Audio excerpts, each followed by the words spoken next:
Hello, I am glad you are here. Settle in, allow your breath to slow, and let the sounds around you soften.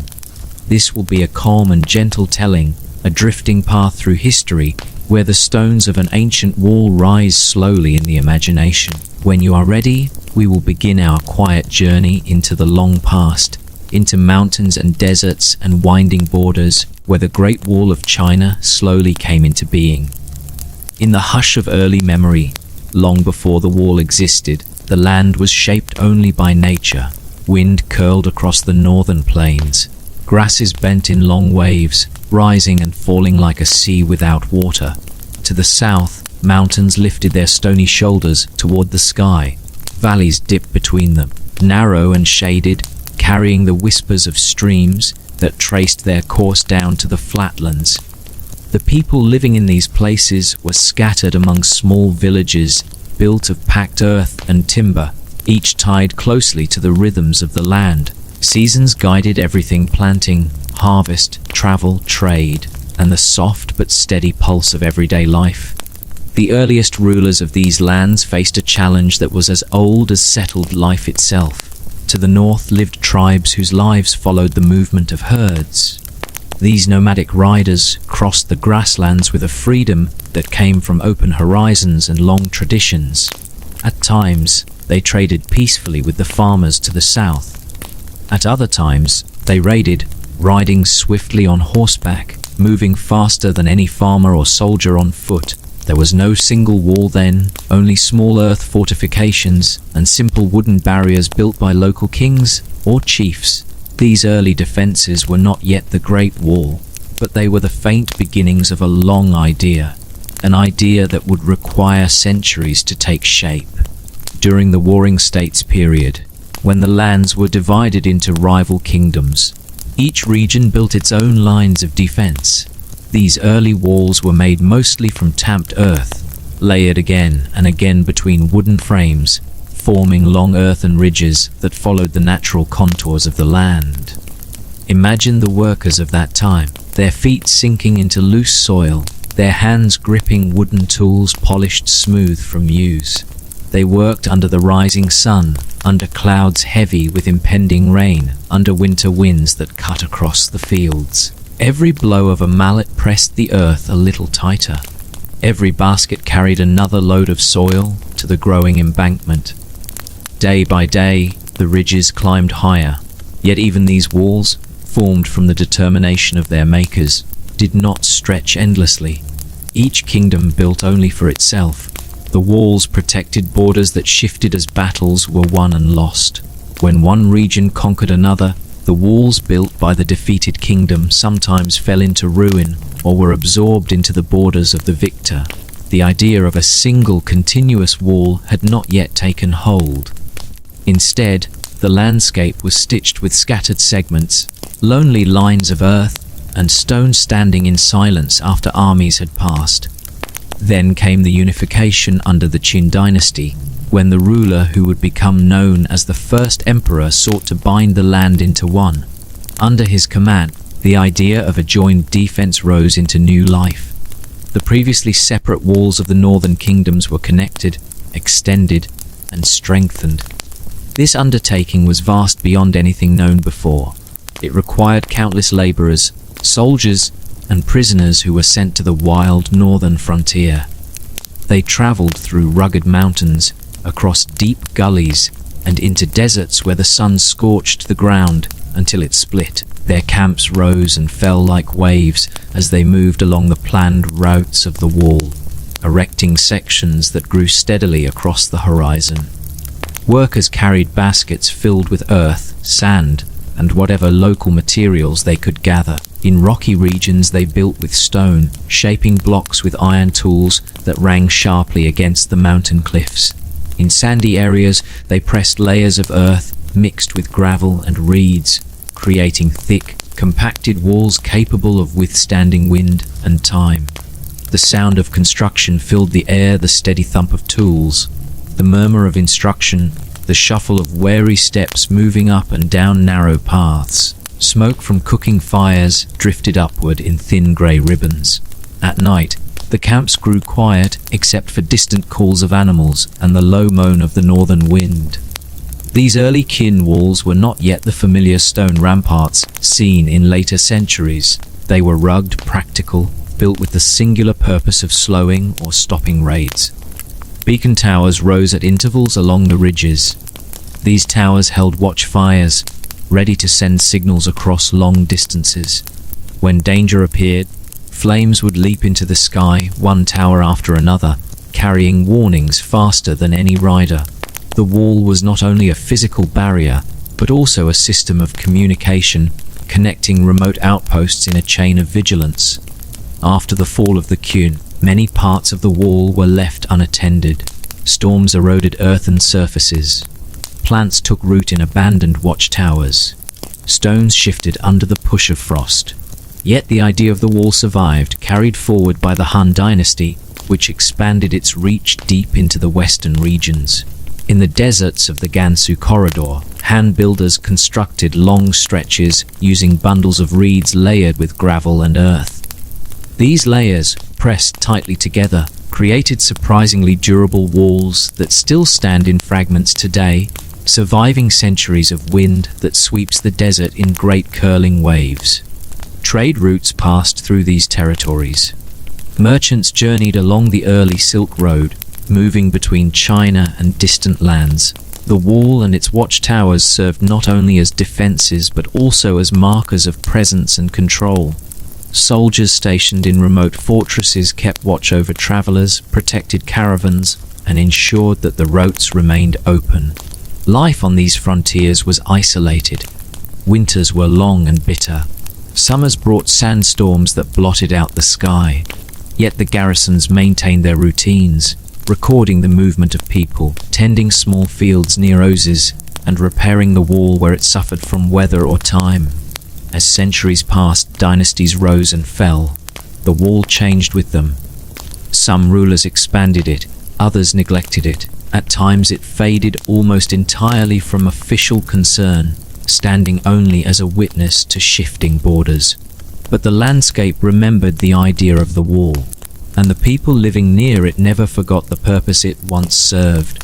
The mountains and deserts held the remnants of old fortifications, like bones of a great creature long asleep. During the Ming dynasty, the wall entered a new age. Threats from the north had returned, and the rulers of the Ming believed that a stronger, more permanent structure was needed. For nearly 3 centuries, the wall was rebuilt, expanded, and reinforced with stone and brick. This was the version that most people picture today, wide enough for soldiers and horses, lined with battlements, stretching in long, dramatic curves along mountain ridges. Construction intensified to a level unmatched by earlier periods. Countless workers were involved, from skilled masons to ordinary laborers. They quarried stone in remote areas, shaping each block with precision before hauling it up steep slopes. The mountains offered both difficulty and majesty. Paths were narrow, slopes were sharp. Workers used wooden sledges, ropes, and levers to move heavy stones upward. Their footsteps echoed against the cliffs. In some places the ridges were so steep that the wall clung to the very edge, as though balanced on the spine of the mountain. From these heights, the view stretched endlessly, rolling peaks, distant valleys, and winding rivers glimmering in the sunlight. On clear days, watchers posted in the towers could see far across the landscape, noting the faint movement of distant riders or the slow drift of smoke rising from nomadic camps. Life along the Ming Wall was demanding but steady. Soldiers lived in small garrisons, rotating duties between patrols, lookout shifts, and training. They warmed themselves over simple fires during winter nights, shared stories, and watched the stars wheel slowly overhead. In the heat of summer, they took shelter in stone rooms built into the towers, letting the thick walls cool the air. Repairs were constant work. Whenever storms or landslides damaged the wall, soldiers and laborers worked together to reinforce it, placing new stones, fixing breaches, and strengthening the battlements. The wall grew not as a single line, but as a network of connected structures, main walls, branch walls, beacon towers. fortresses, and passes that served as gates. Some passes became bustling centers of trade and military activity, where officials inspected travelers and merchants. Markets sprang up near these gates, filled with the sounds of barter, the sense of cooked food, and the movement of people from many regions. Even in times of tension, life found ways to continue, weaving the ordinary moments of marketplaces into the fabric of this colossal military system. The story of the Great Wall is, in many ways, a story of endurance. Not just the endurance of stones and earth, but the endurance of ideas carried forward across dynasties. It is the endurance of the people who lived in its shadow, who built it layer by layer, who guarded it through storms and seasons. It is the endurance of trade, culture, migration, and memory flowing across a land that never stayed still for long. Over the centuries, the wall became more than a barrier. It became a symbol of effort, unity, and the long thread of history that ties together the lives of countless generations. And even as we drift calmly through this story, imagining night settling over the mountain ridges, it is easy to picture how the wall looked in the soft glow of sunset. The stones warmed by daylight slowly cooled. Shadows lengthened across the landscape. The sound of wind passing between battlements whispered like an old voice telling stories of distant years. Watchfires flickered to life, their flames dancing in small orange bursts along the darkening horizon, one after another, marking the presence of people standing guard in quiet patience. We are only at the beginning of this long, gentle telling. There is much more to explore: the daily life of workers who built the wall, the journey of materials across mountains, the ancient engineering methods, the stories of the soldiers who watched over it, and the many ways the wall shaped the culture and imagination of the land. As night settled along the long chain of mountains, the wall remained steady in the quiet. Torches burned in a few watchtowers, their small flames shifting in the wind.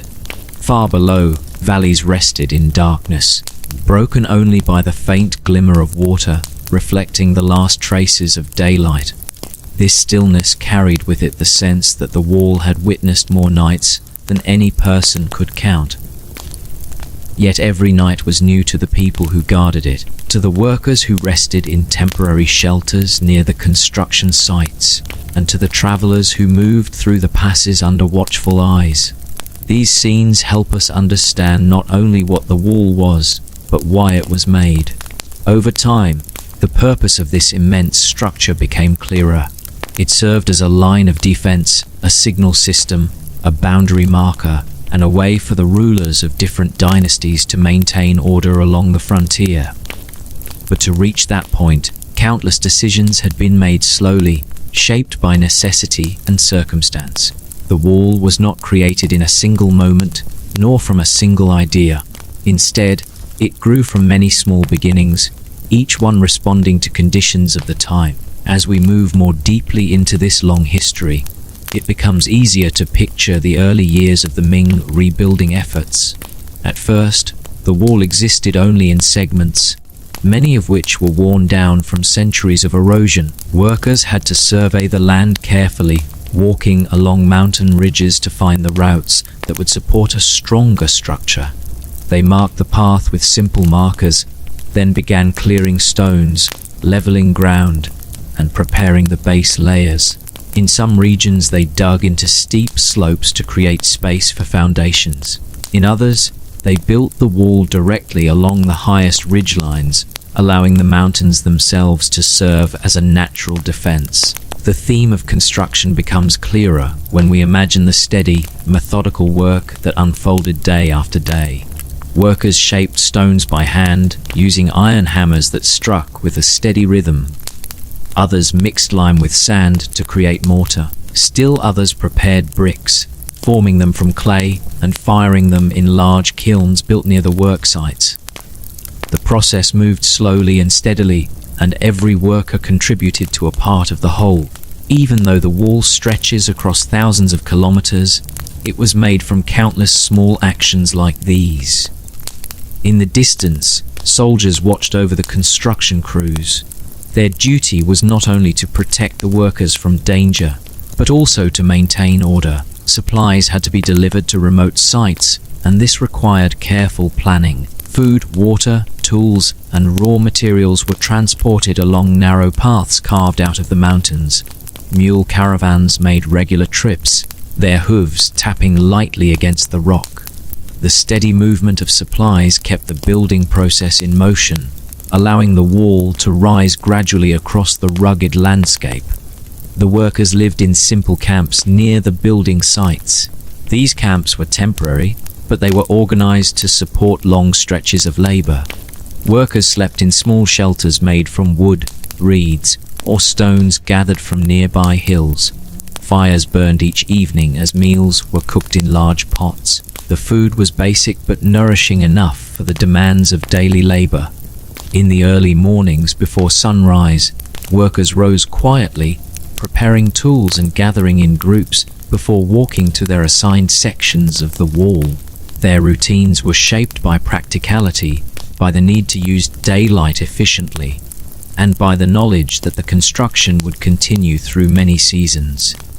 As construction advanced, the wall began to take on a more recognizable form. In areas where stone was abundant, the structure grew strong and solid. Thick blocks were placed carefully, layer upon layer, creating a surface wide enough for patrols.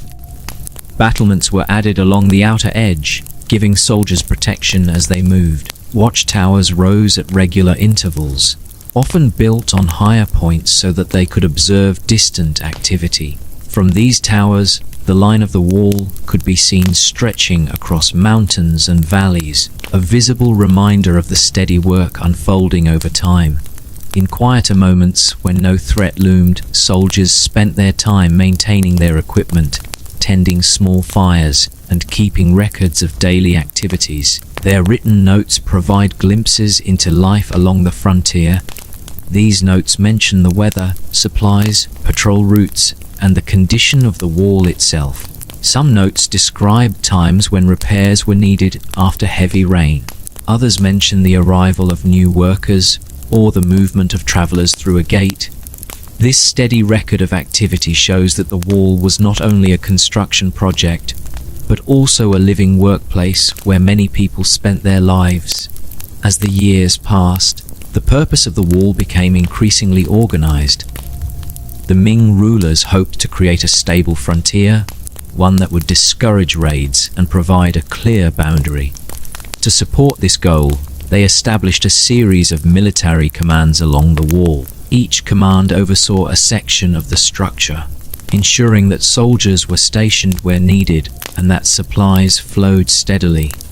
The wall was not simply a physical structure, but part of a larger system designed to create stability in a region that had long been subject to conflict. The gradual revealing of this theme shows how the wall was shaped by both local decisions and broader political strategies. Its construction was not guided by artistic ideals but by practical needs: security, communication, and control. And yet, as the wall grew, it also became a reflection of the society that built it.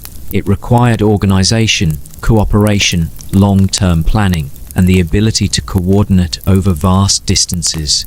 Through these efforts, the wall emerged as a defining feature of the northern frontier. During construction, the workers faced many challenges, especially in the high mountains, where weather changed rapidly. Rainstorms could sweep across the ridges without warning, turning narrow paths into slippery channels. Snow blocked routes in winter, slowing progress and making it difficult to deliver supplies. In the deserts, sandstorms created great curtains of blowing sand, reducing visibility and forcing crews to pause their work. These conditions required patience and resilience. Workers adapted by adjusting their routines, building temporary shelters, and waiting for safer conditions before resuming their tasks. The theme becomes clearer still when we look at how the wall shaped daily life in the surrounding regions. Villages grew near important passes, serving the needs of soldiers, workers, and travelers. These villages offered food, rest, and basic services. Traders passed through with their goods, sometimes staying long enough to exchange news of distant places. Local farmers provided grain, vegetables, and livestock to support the frontier population. In this way, the wall helped create small communities that remained active for centuries. From a distance, the wall's slow progress seemed almost natural, rising like a long ridge across the land. But up close, the immense effort behind it became clear. Workers used scaffolding to reach higher levels, tying wooden poles together with strong ropes. Buckets of mortar were passed from hand to hand. Stones were aligned carefully, checked for stability, and fitted into place with deliberate care. Over time, the structure became more refined. Corner towers were built with precise angles. Interior stairways were carved into the wall.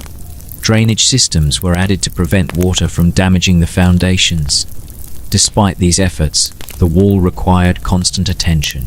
Natural erosion threatened its surfaces.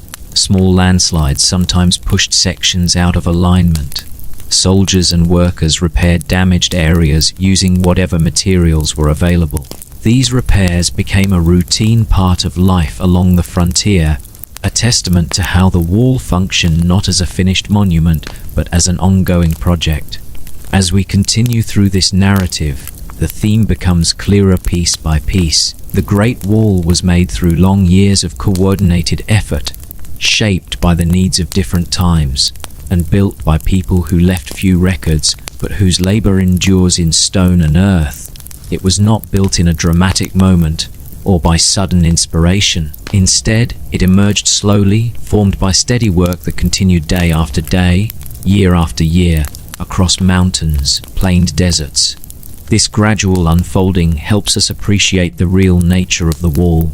It was an immense undertaking, grounded in practical needs, supported by many hands, guided by long-term planning, and carried out with determination rather than speed.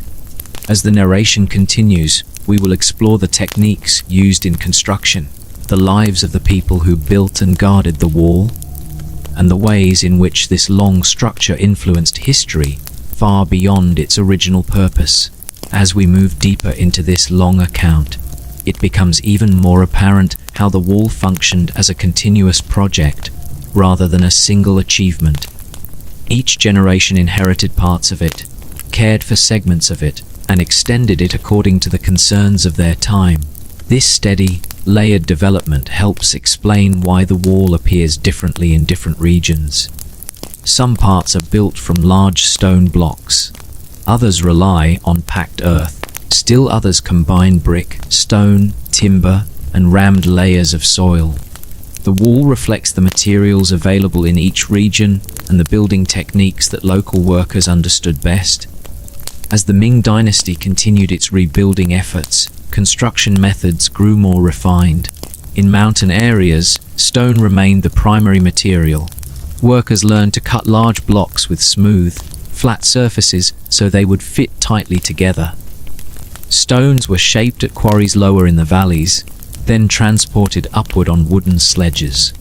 Pulling these sledges required coordinated effort, often involving dozens of workers moving slowly across steep slopes. Ropes were anchored to wooden stakes hammered into the ground. The workers leaned their weight against the ropes, stepping forward in careful rhythm as they advanced. Even the sound of their movement was steady, a reminder that progress came from repeated steps rather than sudden leaps.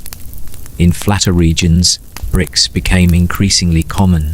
The advantage of bricks was that they could be produced in large quantities using clay from local riverbeds. Workers mixed the clay, shaped it, and placed it in long rows inside kilns that burned steadily for days. When removed, the bricks were hard, uniform, and easily stacked. Brick walls allowed for more precise construction.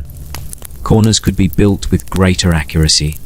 Watchtowers could be shaped with more exact angles. The use of bricks marked an important shift toward the wall's more recognizable modern appearance. As the kilometers slowly increased, the wall became not only a barrier, but also a workplace structured by routine. Soldiers stationed along it followed schedules set by their commanders. Each soldier knew his assigned section, his patrol duties, and the protocols for signaling other stations. At dawn, the soldiers gathered at the base of the watchtowers for inspection. They checked their weapons, ensured their armor was in usable condition, and listened to instructions for the day. Patrols then spread out along the wall, moving steadily from one tower to the next. The pace of their movement was not fast. They walked with practiced attention, observing the landscape on both sides. Their eyes followed the contours of the land, noting shifts in the grass, dust rising in the distance, or small groups of animals moving across the plains. The wall was high enough in many areas to provide a clear view, which made patrols effective. At regular intervals, soldiers stopped to rest in the shade of towers, drink water, and record anything unusual in their logs. Inside the towers, small storage rooms held supplies such as dried food, spare weapons, and oil used for maintaining lamps and signal fires. The upper levels of these towers had open windows facing multiple directions so that soldiers could watch for movement across wide distances. If a threat appeared, the signal process began. During peaceful times, the signal towers rarely needed to ignite their fires, but they remained ready. Bundles of dry wood were stored in protected spaces to keep them from moisture. Oil jars sat nearby, sealed carefully. Everything was prepared so that a single warning could travel rapidly along the wall, carried from one tower to the next. The presence of the wall and the soldiers who guarded it gradually shaped local communities. Villages near the frontier learned to depend on the steady needs of the garrisons. Farmers produced grain that supplied both their families and the soldiers. Craftsmen repaired tools, sharpened weapons, and constructed new components for the wall. Traders arrived with goods such as cloth, tea, salt, and pottery, knowing that soldiers stationed in isolated areas required such items.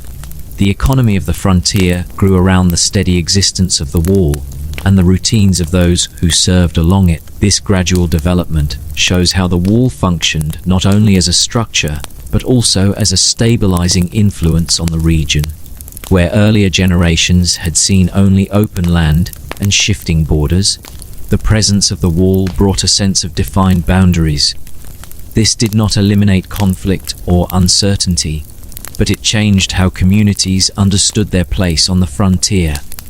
The wall acted as a marker of state presence, projecting the authority of the central government into remote areas that might otherwise have remained loosely connected. As construction stretched across the decades, workers developed strategies for dealing with the many geographical challenges they encountered. In areas of loose soil, they dug deep foundations and filled them with compacted layers of earth and gravel. This prevented the wall from settling unevenly. In areas where water flowed through valleys during certain seasons, they added drainage channels to redirect the water. These channels were simple but effective, preventing erosion that would have weakened the base. In the far western regions, where the land became drier and more remote, the wall required different techniques. Here, stone was not always available, so builders relied on layers of compacted earth, mixed with reeds, gravel, and small stones. These materials, though simple, created dense structures capable of resisting wind erosion. Watchtowers were built from similar materials. When travelers passed through these remote areas centuries later, they described the towers as sturdy structures standing quietly in the desert, marking a path that stretched far beyond the horizon.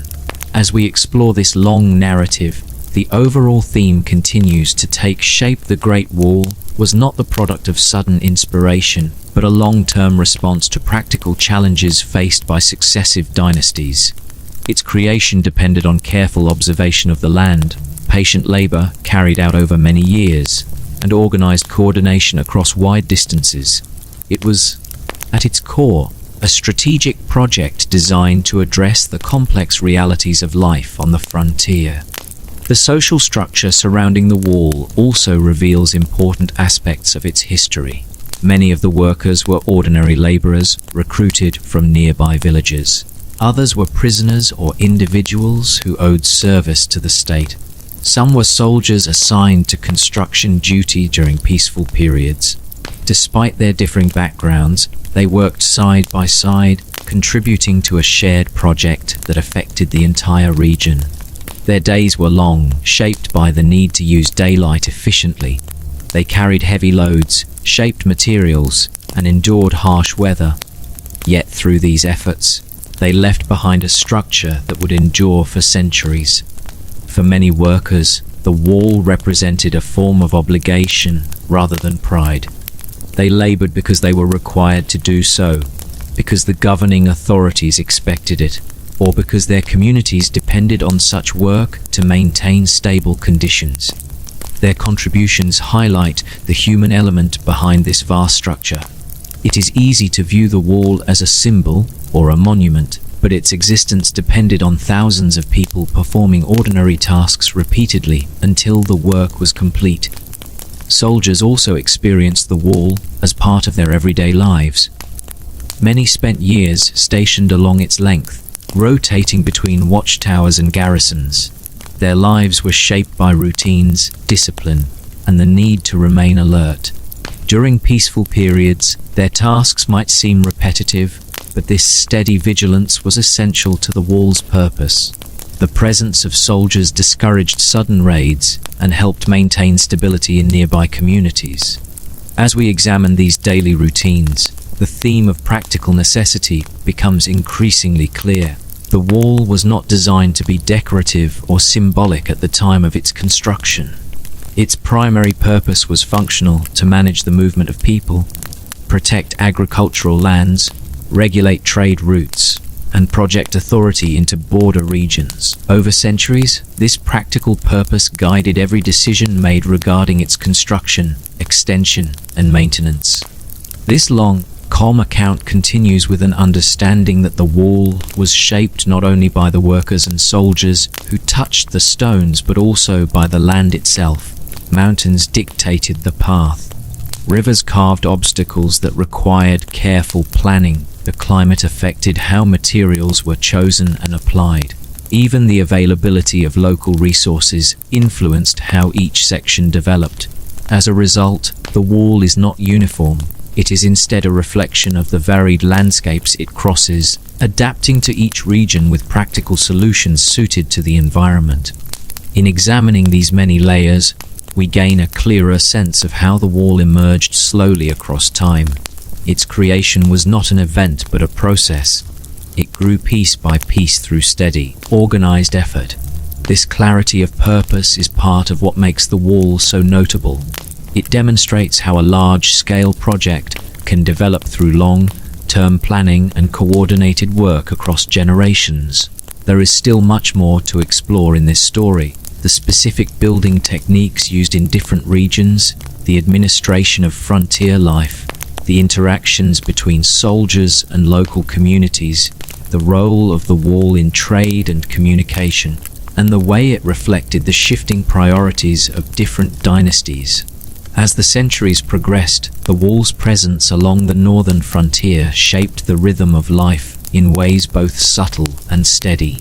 The very existence of such a long defensive line required a continuous system of oversight. Administrators stationed in regional offices kept detailed reports on the condition of each section.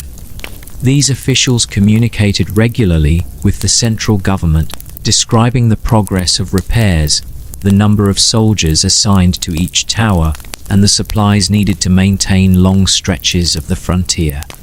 The paperwork itself could fill entire storerooms, reflecting the complexity of managing such a structure. This administrative network reveals another aspect of the wall's creation.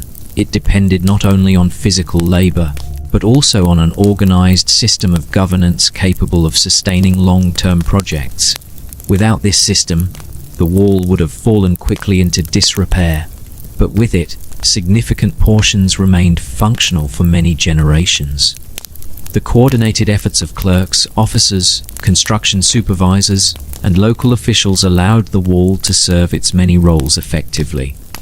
As the wall continued to evolve, the relationship between soldiers and nearby communities became more established. Villagers learned to adjust their routines around the needs of the garrisons.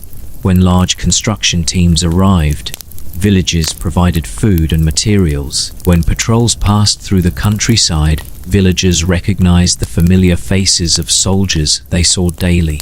Some families even formed long-term connections with the garrisons, providing supplies or services through multiple generations.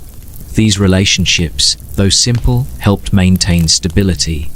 It was common for families living near the wall to grow crops suited to the rugged environment.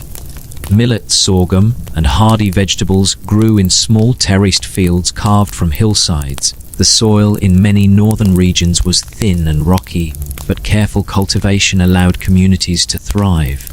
Farmers used wooden plows drawn by oxen, turning the earth slowly and steadily. Their crops helped sustain the soldiers stationed nearby, creating a dependable supply chain for areas where transporting food from distant regions would have been difficult. The daily routines of workers and soldiers also reflected the wider theme of how the wall shaped life over time. Workers often woke well before sunrise, preparing themselves for labor that would last until the evening. They traveled in small groups to their assigned sections, carrying tools and supplies. During the day, their movements became a steady pattern of lifting, carrying, shaping, and placing materials. They paused occasionally for water and simple meals, then resumed their work with the same measured pace. Soldiers followed similar patterns of repetition and discipline. They patrolled along the wall in pairs or small groups, carrying their spears, bows, or swords. Their armor varied depending on the period and their specific assignment. Some wore simple leather reinforced with metal plates. Others wore heavier armor suitable for colder conditions. Their patrol routes followed the curves of the wall, rising and falling with the contours of the land. The routine created familiarity, and through that familiarity, the soldiers formed a kind of calm relationship with the landscape around them. This slow, methodical lifestyle contributed to the steady endurance of the wall. Unlike sudden military campaigns or rapid construction projects, the wall's development relied on patience. Each brick, each block of stone, each tower, and each step along its length was the result of accumulated effort rather than swift action. This is why the theme of its history unfolds gradually. The wall was made through a series of measured decisions, each one responding to a specific challenge of geography, security, or governance. We can now look more closely at the specific building techniques used in particularly challenging regions. In mountain areas, the path of the wall often followed ridge lines where the ground was steep and uneven. To create a foundation, workers carved into the rock with iron tools that chipped away small pieces at a time. The progress was slow but effective. Once the base was prepared, large stones were positioned carefully to create a stable platform. From there, the wall rose steadily. Because the ridgelines were narrow, the workers had limited space to move, which required significant coordination. In areas where the wall needed to cross narrow valleys, workers constructed short bridges or additional walls that descended into the valley and climbed up the opposite side. These connections required precise measurements to ensure stability. The builders designed these sections with the understanding that heavy rains could sweep down into the valleys, so they incorporated drainage channels to redirect water. Without these channels, the wall could have been weakened by erosion. Desert regions posed different challenges. The loose sand and dry winds made it difficult to build stable structures. To solve this, workers layered compacted soil with reeds. The reeds served as reinforcement, creating a flexible but strong core that resisted shifting sand. Some sections also included layers of gravel or small stones to add weight. The towers in these regions were built similarly, although they lacked the polished appearance of the stone towers found in the mountains. They served their purpose effectively. Travelers in later centuries often noted how these towers stood quietly in the desert, their shapes softened by centuries of wind but still unmistakable. As the wall grew through these varied environments, it became an interconnected system rather than a simple line of stone. Each section supported the next. Watchtowers maintained visibility over long distances. Gates regulated travel and trade.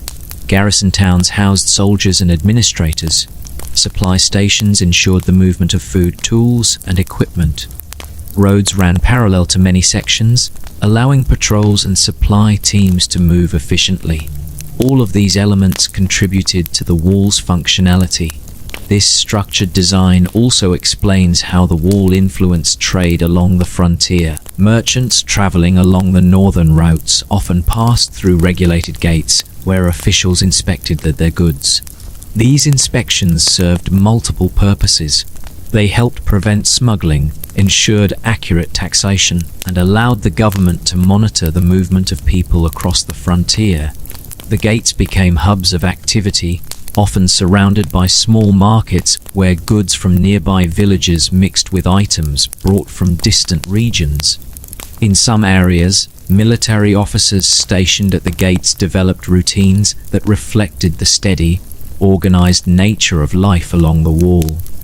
They recorded the names of travelers, the types of goods being transported, and the number of animals accompanying caravans. These records were sent to regional offices, contributing to the broad administrative network that supported the wall's functions. The steady flow of information helped maintain order across long distances, providing a level of stability that was rare in earlier periods. As we continue exploring this slow and steady narrative, we see how the wall also affected cultural exchange. The frontier served as a meeting point for different groups. While the wall was designed to control movement, it also created opportunities for interaction. Soldiers stationed in remote regions sometimes encountered traveling merchants who carried stories from faraway places. Local villagers sold food and supplies to travelers and occasionally learned new practices or customs from them. Over time, these small interactions contributed to cultural blending along the frontier. Yet, despite these exchanges, the overarching purpose of the wall remained consistent to create a clear line of defense and stability. Generations of workers and soldiers upheld this purpose, continuing the routines established by those who came before them. Each new group learned the same skills, followed the same paths, and contributed to the same long-term project. Another aspect worth exploring is the rotation of soldiers. Most garrisons did not rely on a single group of soldiers permanently stationed in one location. Instead, the military leadership often rotated personnel between different sections to prevent fatigue and maintain alertness. These rotations also helped distribute experience and skills across the entire frontier. When soldiers arrived at a new post, they were assigned mentors who showed them the specific features of their section, the position of watchtowers, the location of wells, the terrain surrounding the wall, and the routines of the local communities. As soldiers rotated between different sections, they gained familiarity with varied landscapes. Some learned how to navigate mountain ridges with steady precision. Others adapted to the wide, open plains where weather changed rapidly and visibility extended for kilometers. Still others grew accustomed to the stillness of the desert, where long stretches of the wall appeared like lines drawn across an endless expanse.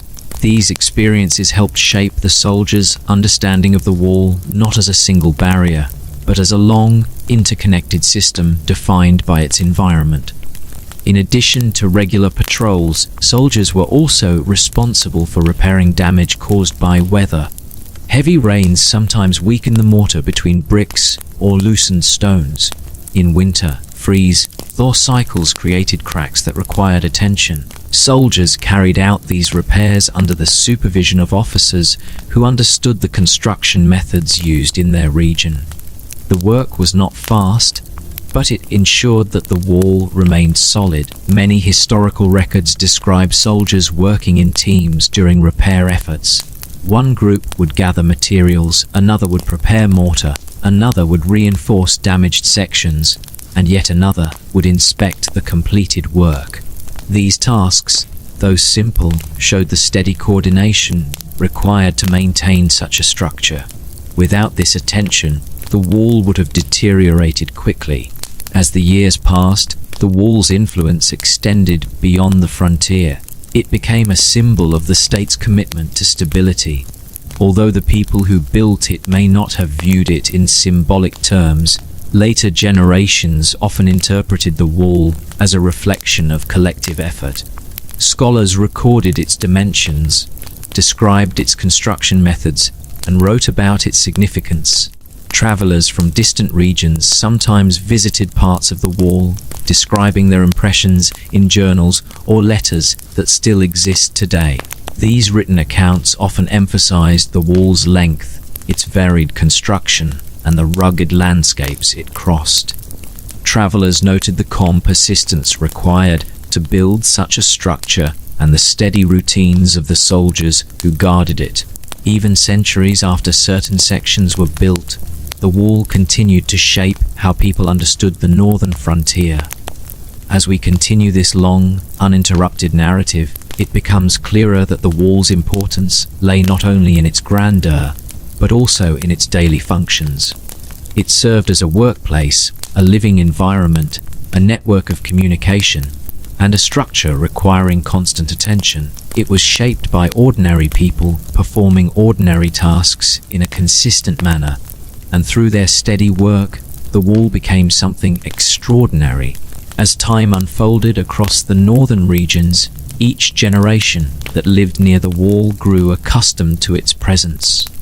Children born in the small villages near the garrisons often saw the wall before they understood its purpose. They watched soldiers walking along the battlements, listened to the distant echo of commands drifting across stone surfaces, and observed the steady patterns of patrols moving like deliberate shadows against the sky. For these children, the wall was not an extraordinary sight. It was simply part of the landscape, a structure that had existed long before they were born and would remain long after they grew old. These generational rhythms illustrate how deeply the wall became woven into everyday life. When the harvest season arrived, villagers gathered crops that would be stored for families and sold to nearby garrisons. During winter, families prepared preserved foods and kept their homes warm with small fires. Soldiers stationed nearby did the same, following routines shaped by the cold. They wore thicker clothing made from padded materials and spent more time indoors when storms made patrolling unsafe. Even the wall itself took on a different character during winter. Snow collected along the battlements, forming narrow ridges of white. Ice sometimes coated the stones, making movement slower and requiring careful steps. In the warmer seasons, the frontier became more active. Travelers moved through the passes in greater numbers, merchants carried goods along the northern routes, and construction crews took advantage of longer daylight hours. Repair teams inspected the wall for damage caused by winter frost, looking for signs of cracking or shifting stones. They used hammers to remove weakened material, applied new mortar, and reinforced the edges where erosion threatened the surface. These tasks might appear minor individually, but together they ensured the wall remained strong enough to fulfill its strategic purpose. At certain points along the frontier, the wall intersected with important mountain passes. These passes had long served as natural routes for migration, trade, and military movement. When the wall was extended through these areas, the gates constructed there became significant points of control. Large wooden doors were reinforced with iron fittings. Guardhouses were built on either side to monitor those entering and leaving. Above the gates, towers provided elevated vantage points, giving soldiers a clear view of approaching travelers. Life at these gates was more dynamic than in the remote mountain ridges or quiet desert posts. Merchants arrived from distant regions carrying textiles, metal goods, spices, salt, and livestock. Officials inspected their cargo, ensuring that taxes were paid and that no prohibited items were brought across the border without permission. The space outside the gates often developed into small marketplaces where travelers rested, repaired their equipment, and prepared for the next stage of their journey. The conversations in these places reflected a mixture of local life and stories brought from far beyond the frontier. The steady interactions between soldiers, officials, villagers, and travelers helped reinforce the wall's broader purpose. It was not simply a defensive barrier, but a controlled boundary that shaped movement across the region. The theme of the wall's development becomes increasingly clear in these moments. It was created through slow, organized effort and maintained through the coordinated activities of many people who lived and worked along its length. The construction techniques themselves continued to evolve as builders learned from earlier experiences. In some regions, bricks were made larger or fired at higher temperatures to increase durability. In others, workers discovered more efficient methods for transporting heavy materials up steep slopes. Wooden scaffolding was improved so workers could reach higher sections without risking collapse. These seemingly small adjustments had a cumulative effect over time, making the wall more stable and allowing construction to progress steadily. The role of engineers became increasingly important in this process. They studied the landscape, measured distances, and planned the placement of both walls and towers. Their work required patience and attention to detail. They walked long stretches of rugged terrain, recording their observations in written notes. They assessed the direction of prevailing winds, the stability of soil, and the likelihood of erosion. These assessments guided the design of each section, ensuring that the wall adapted to the unique challenges of each region. One can imagine these engineers standing on mountain ridges, looking across the horizon while considering how the wall should curve along the slopes. Their decisions shaped not just the physical structure, but also the routines of those who would later guard and maintain it. The wall's form emerged gradually from this process of observation, planning, and adjustment. Along the frontier, commanding officers also played important roles in maintaining order. They oversaw the training of soldiers, ensuring that patrols were conducted regularly and that watchtowers remained staffed. They kept records of supplies and coordinated with nearby garrisons when additional support was needed. Their responsibilities extended beyond military matters. In some cases, they mediated disputes between villagers and traveling merchants. In others, they supervised the distribution of grain during difficult seasons. These tasks formed part of the broader administrative system that sustained the frontier. For the soldiers themselves, life along the wall was shaped by both duty and routine. Many spent months or even years stationed in remote areas. They learned to read subtle signs in the landscape, the direction of dust clouds, the patterns of grazing animals, and the trails left by travelers. This steady observation helped them respond appropriately to any unusual activity. While moments of conflict did occur, they were far less frequent than the long stretches of calm, during which the soldiers' vigilance served as a silent safeguard. As night fell across the frontier, the wall took on a different atmosphere. The wind grew quieter and the landscape became still. Soldiers lit lamps inside the towers, their warm glow casting steady light on the interior walls. Outside, the darkness spread across mountains and plains. The watchfires in the towers served as markers of human presence in the vast night. Their flames burned steadily, signaling readiness and continuity across the long chain of outposts. These quiet nights were often times of reflection for those stationed on the wall. They might sit along the battlements, listening to the faint sounds of the wind or the distant calls of night animals. In these moments, the soldiers understood that their role was part of a much larger story, one that had begun long before they were born and would continue long after they were gone. This awareness formed a calm acceptance of their place within the history of the frontier. The wall's influence extended beyond its immediate surroundings. Government officials in distant capitals depended on reports from frontier garrisons to understand the state of security. When significant repairs were needed, the central authorities organized the allocation of resources. They sent funds, materials, and additional laborers to the regions where the wall required reinforcement. This level of coordination demonstrates how deeply the wall was integrated into the governing structure of the time. Throughout this process, the purpose of the wall remained grounded in practical needs. Its builders did not aim to create a monument, they aimed to create stability. The steady development of the wall reflected the steady demands of frontier life. The wall grew because it needed to, and its form followed the realities of the land rather than the desires of any single ruler. Even in times of relative peace, the wall required attention. Weather, erosion, and natural wear slowly affected its structure.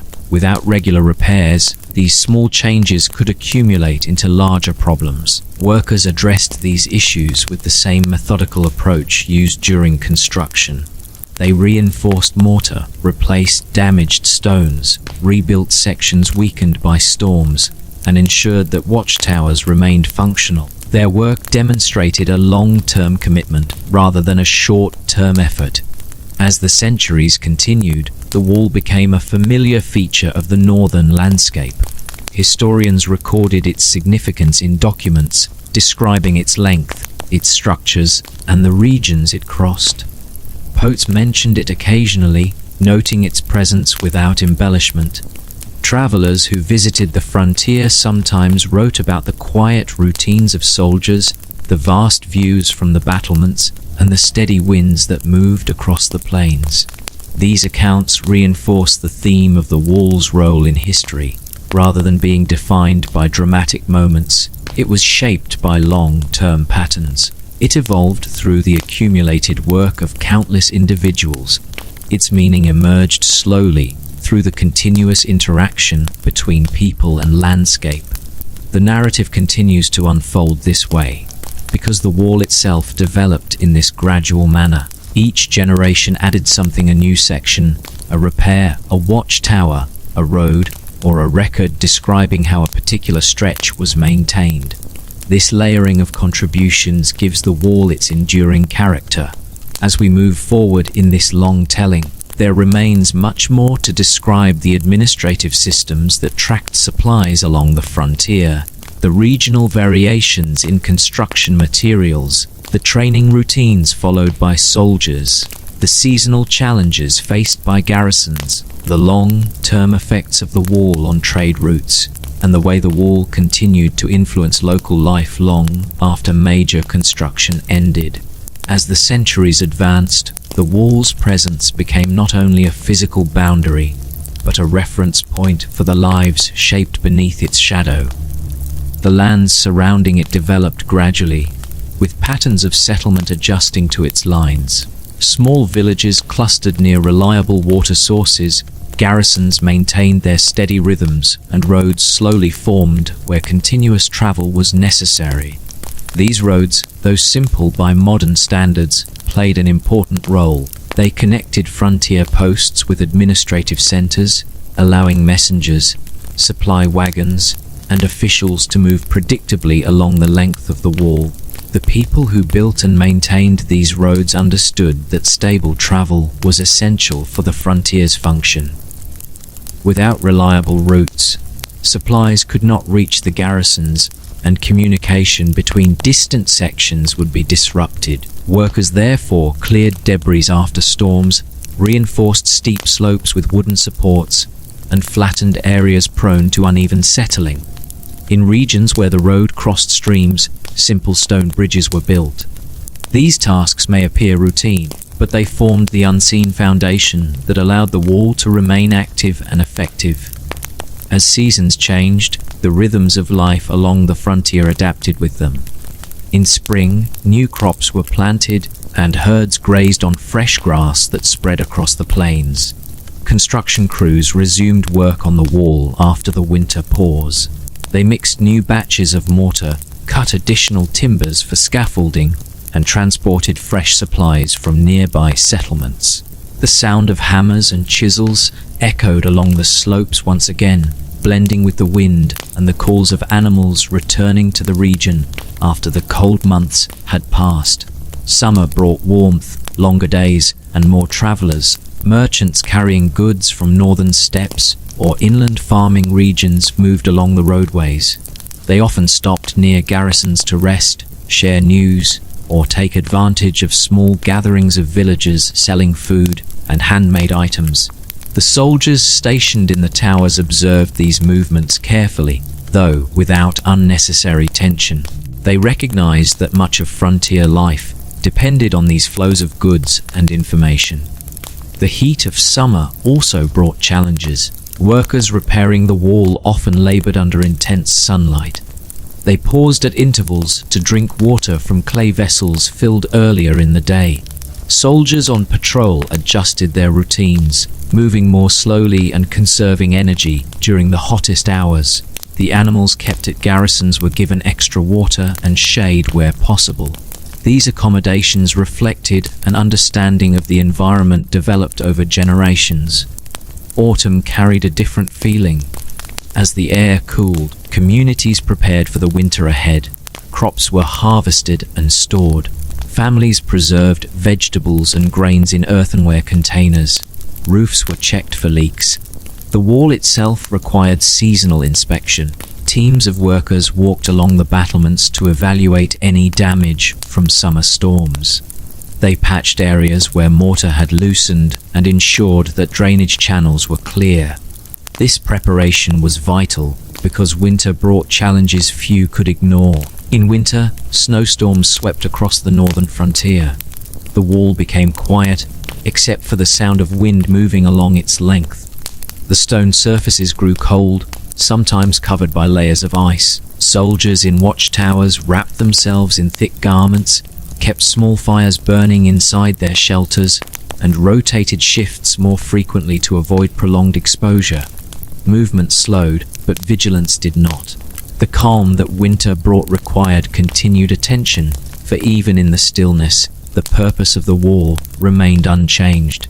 These seasonal cycles reveal a steady truth about the wall. It was inseparable from the lives of the people who lived near it. Their routines, their preparations, and their traditions aligned with its presence. The wall shaped their responsibilities, their livelihoods, and their sense of continuity. This connection between structure and daily life unfolded gradually, generation after generation, until it became part of the cultural landscape. While most people along the frontier experienced the wall through ordinary day-to-day activities, government officials viewed it through the lens of administration. They collected reports from garrisons, evaluated requests for supplies, and planned major repair campaigns when necessary.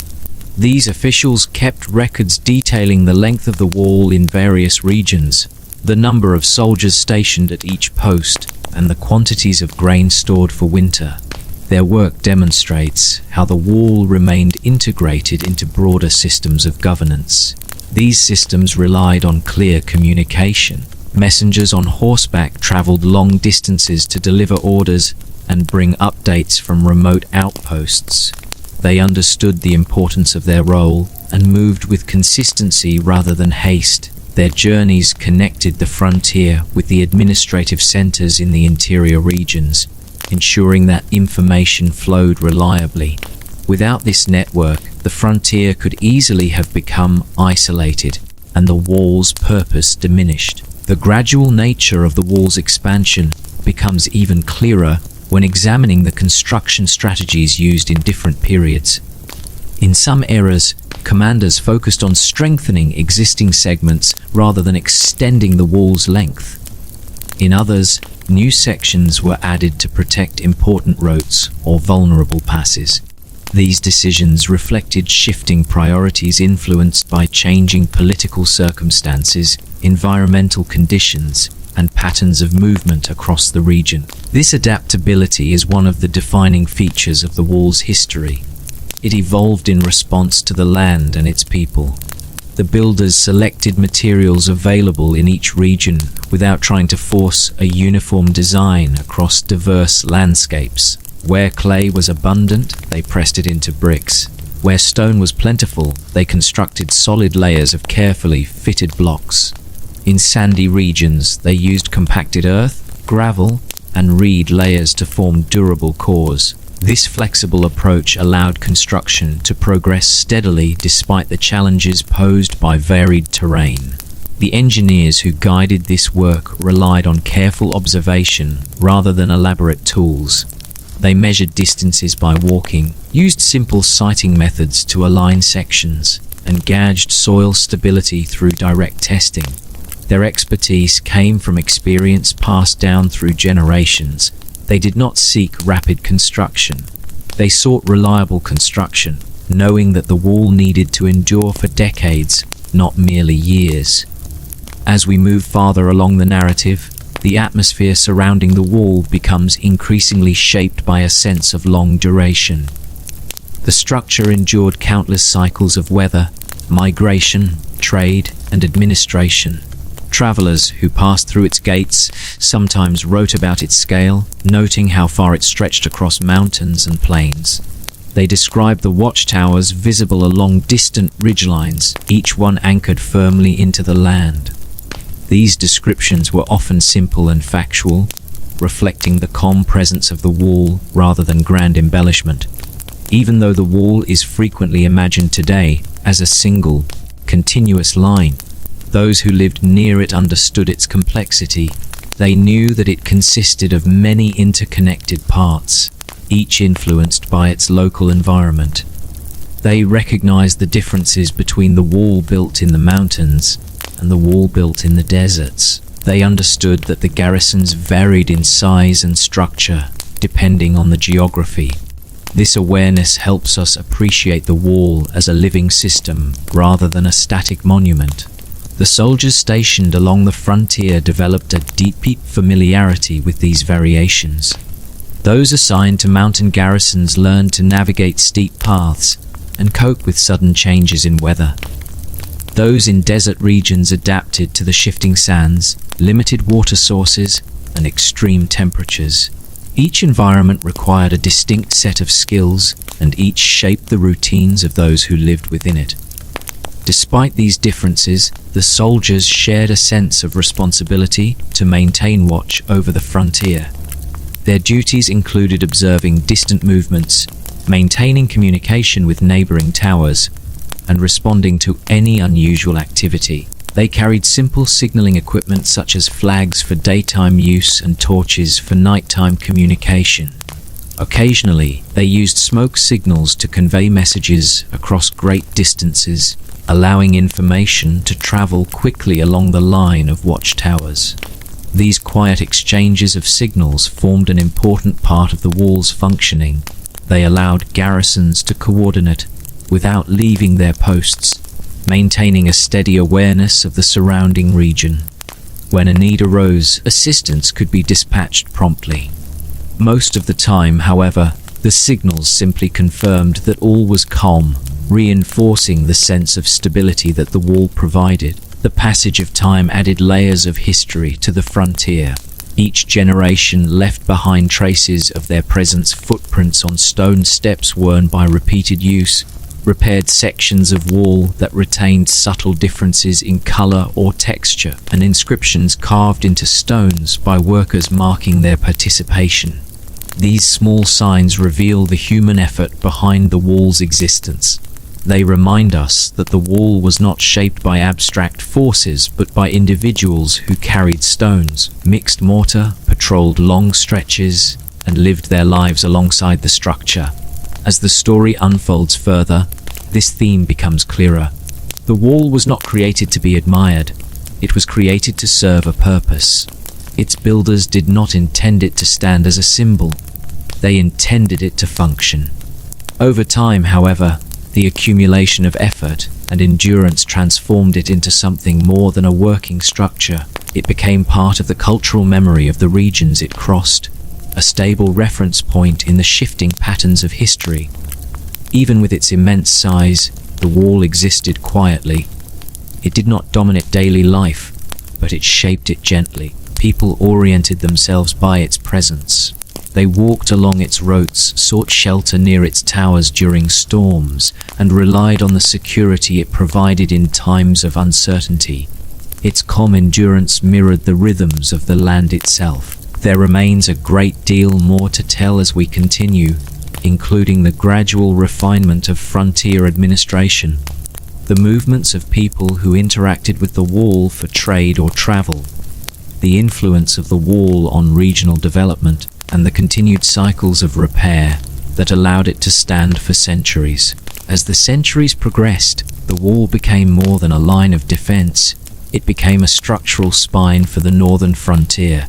Each section, each tower, each gate was part of an interconnected system that functioned both as a barrier and as a network of communication. Soldiers and administrators understood that the wall's effectiveness depended not only on its physical presence, but also on the routines established along its length. Daily inspections, patrols, and repairs were critical to ensure that it remained functional, and these routines were sustained with remarkable consistency. The scale of this coordination cannot be overstated. Consider a stretch of wall winding across mountains for dozens of kilometers. Multiple garrisons needed to communicate, supplies had to reach isolated towers, and soldiers rotated in shifts to maintain vigilance. Messages traveled by fire, smoke, and signal flags, allowing warnings to move far faster than any human runner could travel alone. This system, built over generations, functioned as the nervous system of the frontier, allowing a distant administration to monitor regions thousands of kilometers away. Labor for the wall came from a mix of sources. Local villagers were often required to provide corvée labor, a form of service mandated by the state. Soldiers stationed along the frontier contributed to construction and repair. Prisoners of the state were also used as laborers, their work often grueling and continuous. These workers were organized into groups, each assigned specific tasks: cutting stone, mixing mortar, transporting materials, or reinforcing damaged sections. The tasks were repetitive but critical. The wall's endurance depended on the precision and consistency of each small action. Transporting materials to remote locations posed particular challenges. Stone had to be quarried in some regions, cut to shape, and hauled to the construction site. In mountainous terrain, sledges and ropes were used to maneuver heavy blocks along steep paths. Brick making in flatter regions involved mixing clay, molding it, drying it, and firing it in kilns. Even these, simpler tasks required careful coordination. The pace of construction was determined not by ambition, but by the practical limitations of labor, materials, and terrain. Watchtowers were a particularly important feature of the wall. Positioned at regular intervals, they allowed soldiers to observe movement across the plains, valleys, or deserts. These towers also served as signaling points, transmitting warnings of approaching groups or threats to distant garrisons. During long periods of peace, soldiers stationed in these towers might spend hours maintaining the structure, observing wildlife, or recording details of weather and terrain. Their diaries and reports, preserved in some records, reveal that even quiet periods were structured around careful observation and ongoing maintenance. The wall's influence extended to trade routes as well. Gates controlled passage through mountain passes and river valleys, regulating the movement of merchants, caravans, and travelers. Officials stationed at these gates documented travelers' identities and the nature of their goods. Taxes were collected where appropriate, and the information gathered helped central authorities monitor the flow of goods and people. These processes ensured stability and reduced the likelihood of unauthorized incursions, while also supporting local economies that developed around garrisons and gate towns. Administrative organization was critical to maintaining this balance. Regional commanders coordinated patrols, oversaw repairs, and ensured that garrisons were adequately supplied. They managed records detailing the number of soldiers at each post, the supplies available, and the conditions of each wall segment. Communication with central authorities was continuous, relying on a system of messengers who traveled along prepared roads or used mounted couriers. The coordination required careful planning and discipline, reflecting a broader theme. The wall was as much a product of organized administration as it was of physical labor. Life along the frontier was shaped by the interplay between human activity and the landscape. Villages near the wall grew dependent on the presence of soldiers, receiving protection, trade opportunities, and sometimes even employment through construction efforts. Farmers adjusted planting and harvesting cycles to provide steady supplies to the garrisons. Craftsmen repaired tools, shaped bricks, and reinforced sections of the wall. The presence of the wall, in turn, stabilized these communities, allowing for a slow but steady growth in population and activity. Environmental challenges affected every aspect of construction and maintenance. Mountain regions presented steep slopes, unstable footing, and sudden weather changes. Deserts introduced shifting sand, extreme heat, and limited water sources. Rivers, which could flood during spring melts, required bridges or reinforced passages. Workers and engineers adapted to these challenges with practical solutions: drainage channels, reinforced foundations, layers of compacted soil, and placement of watchtowers to maximize visibility. This constant adaptation was essential to the wall's longevity. The seasonal rhythms of frontier life were closely tied to these environmental realities. Spring brought planting and the resumption of construction after winter. Summer was the peak of travel, repair work, and agricultural activity. Autumn focused on harvesting and preparing for winter, including reinforcing vulnerable sections of the wall. Winter was quieter, with soldiers remaining vigilant despite cold and snow, maintaining towers, inspecting surfaces, and planning for the months ahead. The wall itself became a framework around which the lives of soldiers, workers, and villagers were organized. Over time, the wall's construction techniques became more standardized. In areas where stone was abundant, blocks were cut to fit precisely together, creating solid foundations and walls capable of withstanding erosion. Brick production in other regions followed refined methods that ensured uniformity and durability. In regions with limited materials, compacted earth reinforced with reeds and gravel provided stable structures. Each section of the wall reflects both the local environment and the accumulated experience of generations of builders. Soldiers stationed along the wall often developed detailed knowledge of the terrain. Mountain garrisons required climbing and descending narrow ridges, while desert posts demanded careful navigation across shifting sands. Plains posts allowed for long-distance observation, but exposed soldiers to sudden storms or dust clouds. This intimate familiarity with the land contributed to both defense and maintenance. Soldiers were not simply passive guardians, they were active participants in the ongoing work required to sustain the wall. The wall's endurance depended on constant repair and reinforcement. Even small cracks in stone or erosion in earthen sections could compromise stability. If left unattended, teams of workers regularly inspected and repaired damaged areas. Some repairs involved replacing individual stones or bricks, while others required rebuilding sections of wall from the foundation upward. These tasks demanded coordination, patience, and a careful assessment of materials and terrain. Communication was also critical to the wall's function. Beacon towers allowed messages to travel across vast distances quickly. A single fire lit in one tower could be relayed across dozens of others, alerting garrisons far away to potential threats. Soldiers were trained in signaling methods, which included fire, smoke, and flags. This network allowed the wall to function as an integrated system rather than isolated sections of stone or earth. Trade and movement of people were affected in subtle ways. Markets developed near gates and garrisons, benefiting both soldiers and local populations. Merchants carried news, goods, and cultural practices across the frontier, linking distant regions. Villagers supplied food, services, and labor, creating stable economic patterns dependent on the wall's presence.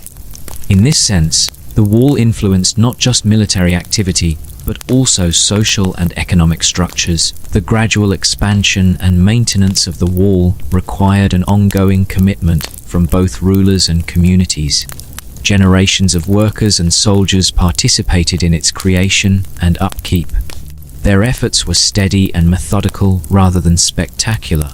The wall's significance lies in this persistence. It represents long-term coordination, sustained labor, and careful planning. Historians and travelers have noted its scale, structure, and endurance. Their accounts emphasize its continuous function rather than dramatic battles or political events. The wall is remarkable not because of singular moments, but because it endured through centuries, shaping and being shaped by the people and landscapes around it. Over the centuries, the wall became a reference point for life along the northern frontier. Soldiers, workers, villagers, and travelers organized their routines around it. Roads, settlements, and markets grew in relation to its course. Its influence extended beyond immediate defense, integrating the frontier into a broader system of administration, commerce, and communication. The wall was functional, deliberate, and practical. Yet its cumulative effect over generations created something far more enduring than any individual section or laborer could have imagined. As we continue this story, the gradual unfolding of the wall's construction, its influence on society, its adaptations to geography and climate, and the routines of those who lived and worked alongside it reveal the central theme. The Great Wall was made through patient, coordinated, practical effort over centuries. Its presence reflects the daily labor of countless individuals, the steady oversight of administrators, and the integration of human life with the challenges of the northern frontier. Over the years, the northern frontier slowly transformed around the wall. People learned to live with its presence, using it as a point of reference in everyday life. Villages were built near gates and towers, where soldiers and travelers regularly passed. These settlements offered food, shelter, and small markets, helping both the garrisons and passing merchants. Life here was quiet, measured, and focused on practical needs. Families planted crops, raised animals, and prepared for the changing seasons, while soldiers maintained the wall and observed the surrounding lands. Daily life along the wall followed steady routines. Workers and soldiers adapted to the landscape. In the mountains, paths were narrow and steep, so people moved carefully, carrying stones or supplies. In the plains, movement was easier, but patrols had to cover more ground. In the desert, they dealt with hot days, cold nights, and scarce water. Every region demanded different skills, and those who lived and worked along the wall adjusted to them patiently. There was no hurry. Progress came from consistent effort repeated over months and years. Supplies were essential to keep everything running. Stone, brick, and earth had to be moved to construction sites. Food and water needed to reach soldiers stationed far from villages. This required careful planning. Teams organized transportation in stages. Materials were carried by hand with carts or on animals like mules and oxen. Everyone had a role, and their combined efforts allowed the wall to grow gradually across vast distances. The process was slow, but steady work built something that lasted. Weather affected construction and daily life in significant ways. Heavy rains could wash away parts of the wall or muddy paths, making it harder to move supplies. Snow blocked roads in winter, slowing repairs and patrols. Wind swept across mountains and deserts, sometimes blowing dust or sand into eyes, making work uncomfortable. People adapted by creating shelters, timing their tasks carefully, and coordinating labor to match conditions. They learned patience, working only when the conditions allowed it. The wall's design changed depending on the land. In the mountains, it followed the ridges and curves of steep slopes. Foundations were dug into rock or packed soil to provide stability. Stone blocks were carefully fitted together to form strong walls. On the plains, brick walls were more common. These bricks were made from clay, molded, dried, and fired in kilns near the construction sites. In desert regions, builders used layers of compacted soil, gravel, and reeds which resisted erosion from wind and occasional rain.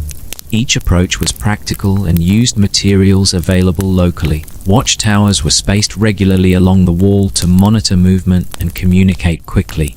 Soldiers stationed in these towers watched for travelers, traders, or potential threats.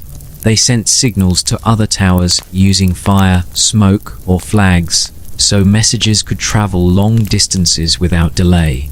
Most of the time, these signals were simple confirmation that everything was normal.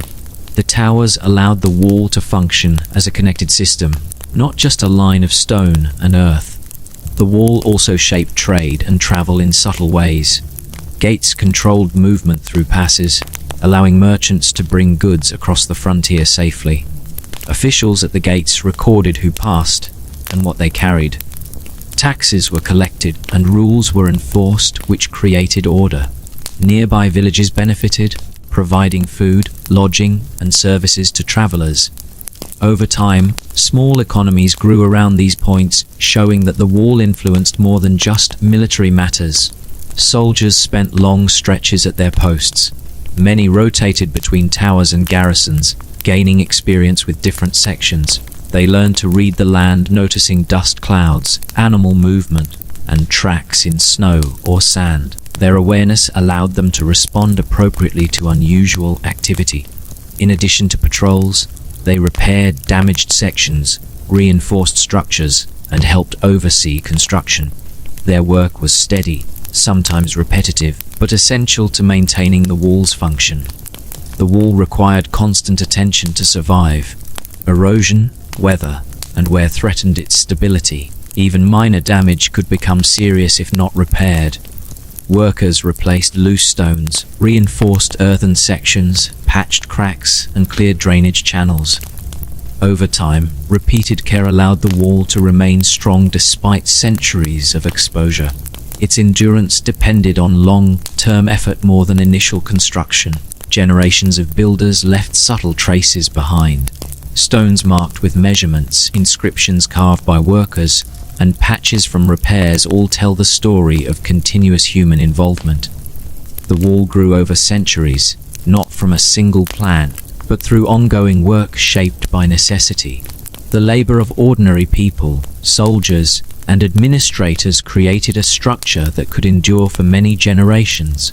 Life near the wall also reflected the changing seasons. Spring brought planting and preparation for work on construction or repairs. Summer allowed for long days of labor, trade, and travel. Autumn focused on harvesting and stockpiling supplies, while winter brought quieter routines, with soldiers maintaining vigilance and communities preparing for cold weather. These rhythms created a steady cycle that tied people's lives to the wall's presence. Over time, the administration supporting the wall became more organized. Regional commanders coordinated patrols, supervised repairs, and ensured supplies reached distant towers.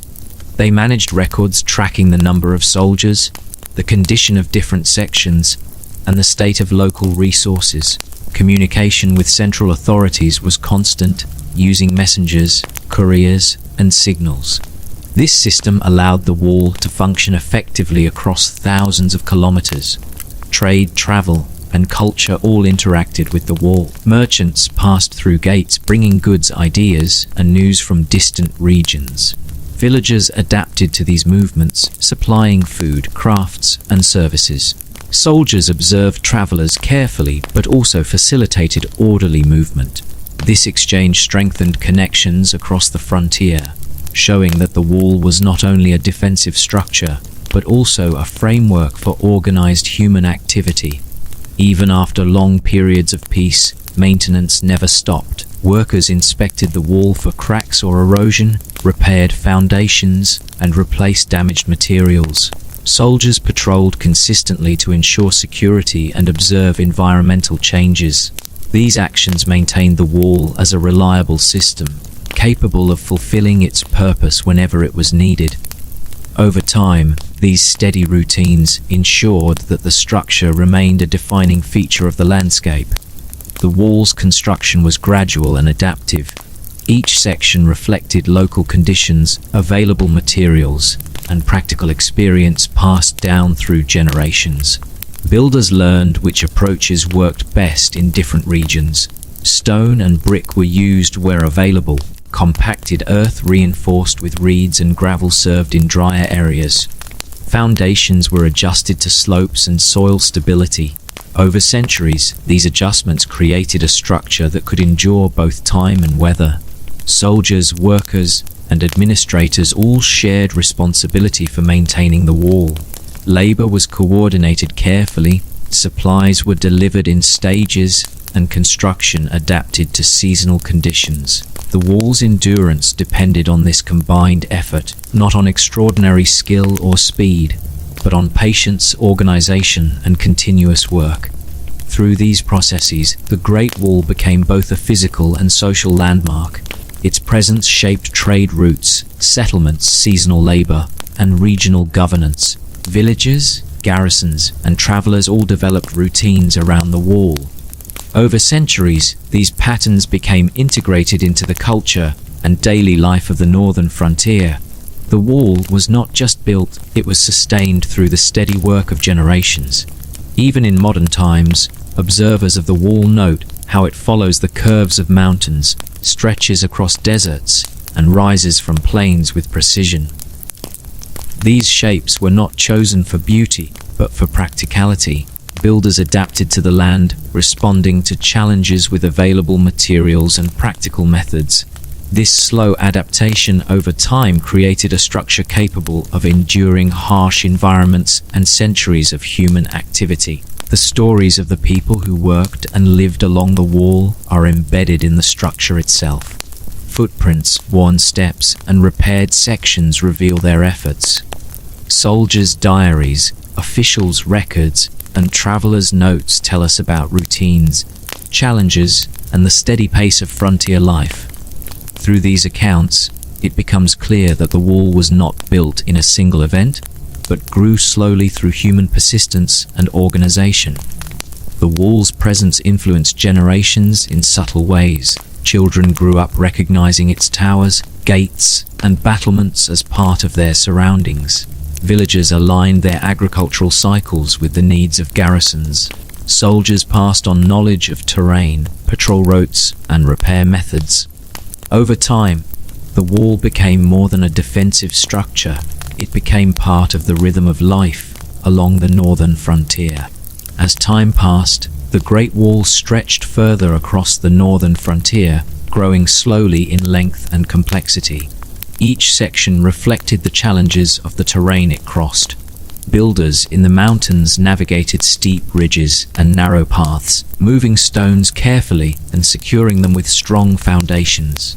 Workers on the plains focused on brick walls, shaping them carefully to create long, continuous stretches. In deserts, compacted earth and gravel mixed with reeds created strong walls that resisted wind and erosion. Each method was practical and based on the materials available locally, showing how construction adapted to the land rather than imposing a single uniform design. Villagers living near the wall adjusted their lives to its presence. Fields were planted near garrisons to provide food for soldiers, and small markets appeared where travelers and merchants passed.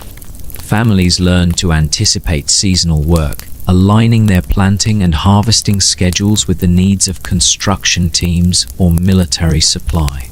The wall itself became a silent participant in daily life, guiding how communities organized themselves and interacted with the land. Soldiers stationed along the wall followed strict routines.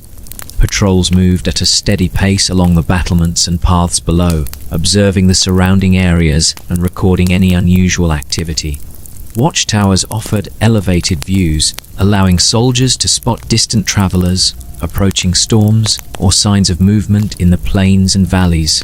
Communication between towers used fire, smoke, and flags to transmit messages across long distances. These systems ensured that warnings and information traveled quickly without disrupting the calm rhythm of daily life.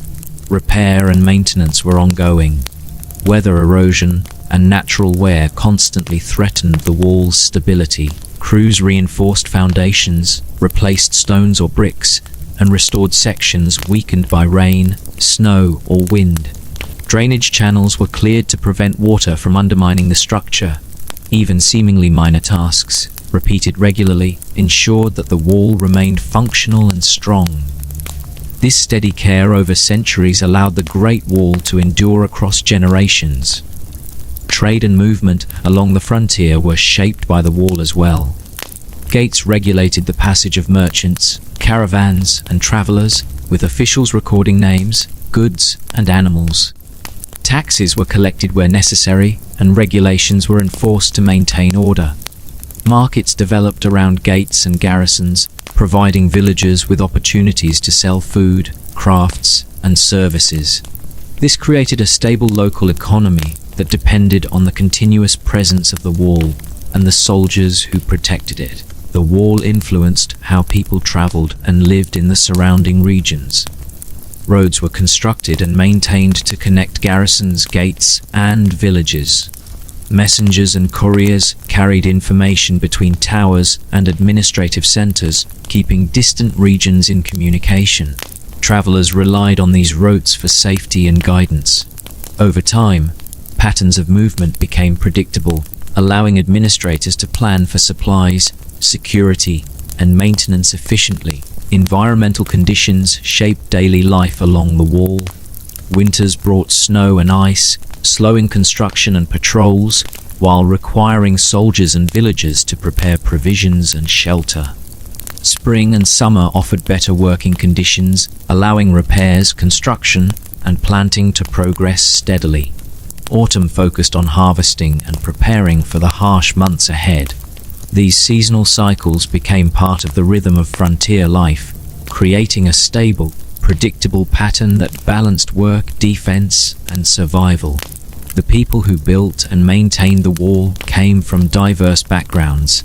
Local villagers contributed labor as part of their obligations to the state. Soldiers assigned to construction work rotated through posts along the frontier. Prisoners of the state were often tasked with heavy labor. Despite the differences in their roles and status, all participated in the long, continuous process of building and maintaining the wall. Their combined effort produced a structure that could endure centuries. Engineering techniques improved gradually. Foundations were strengthened, walls reinforced, and construction methods refined to increase durability. In mountainous regions, stone blocks were fitted precisely to provide stability. On the plains, bricks were molded and fired to uniform size. In the deserts, compacted earth and reeds were layered to resist shifting sands.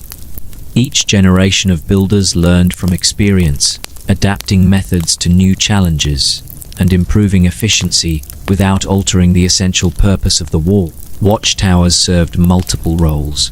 Soldiers stationed there monitored the surrounding area, communicated with neighboring towers, and occasionally provided shelter or storage for supplies. The spacing of towers ensured that messages could travel quickly across long distances.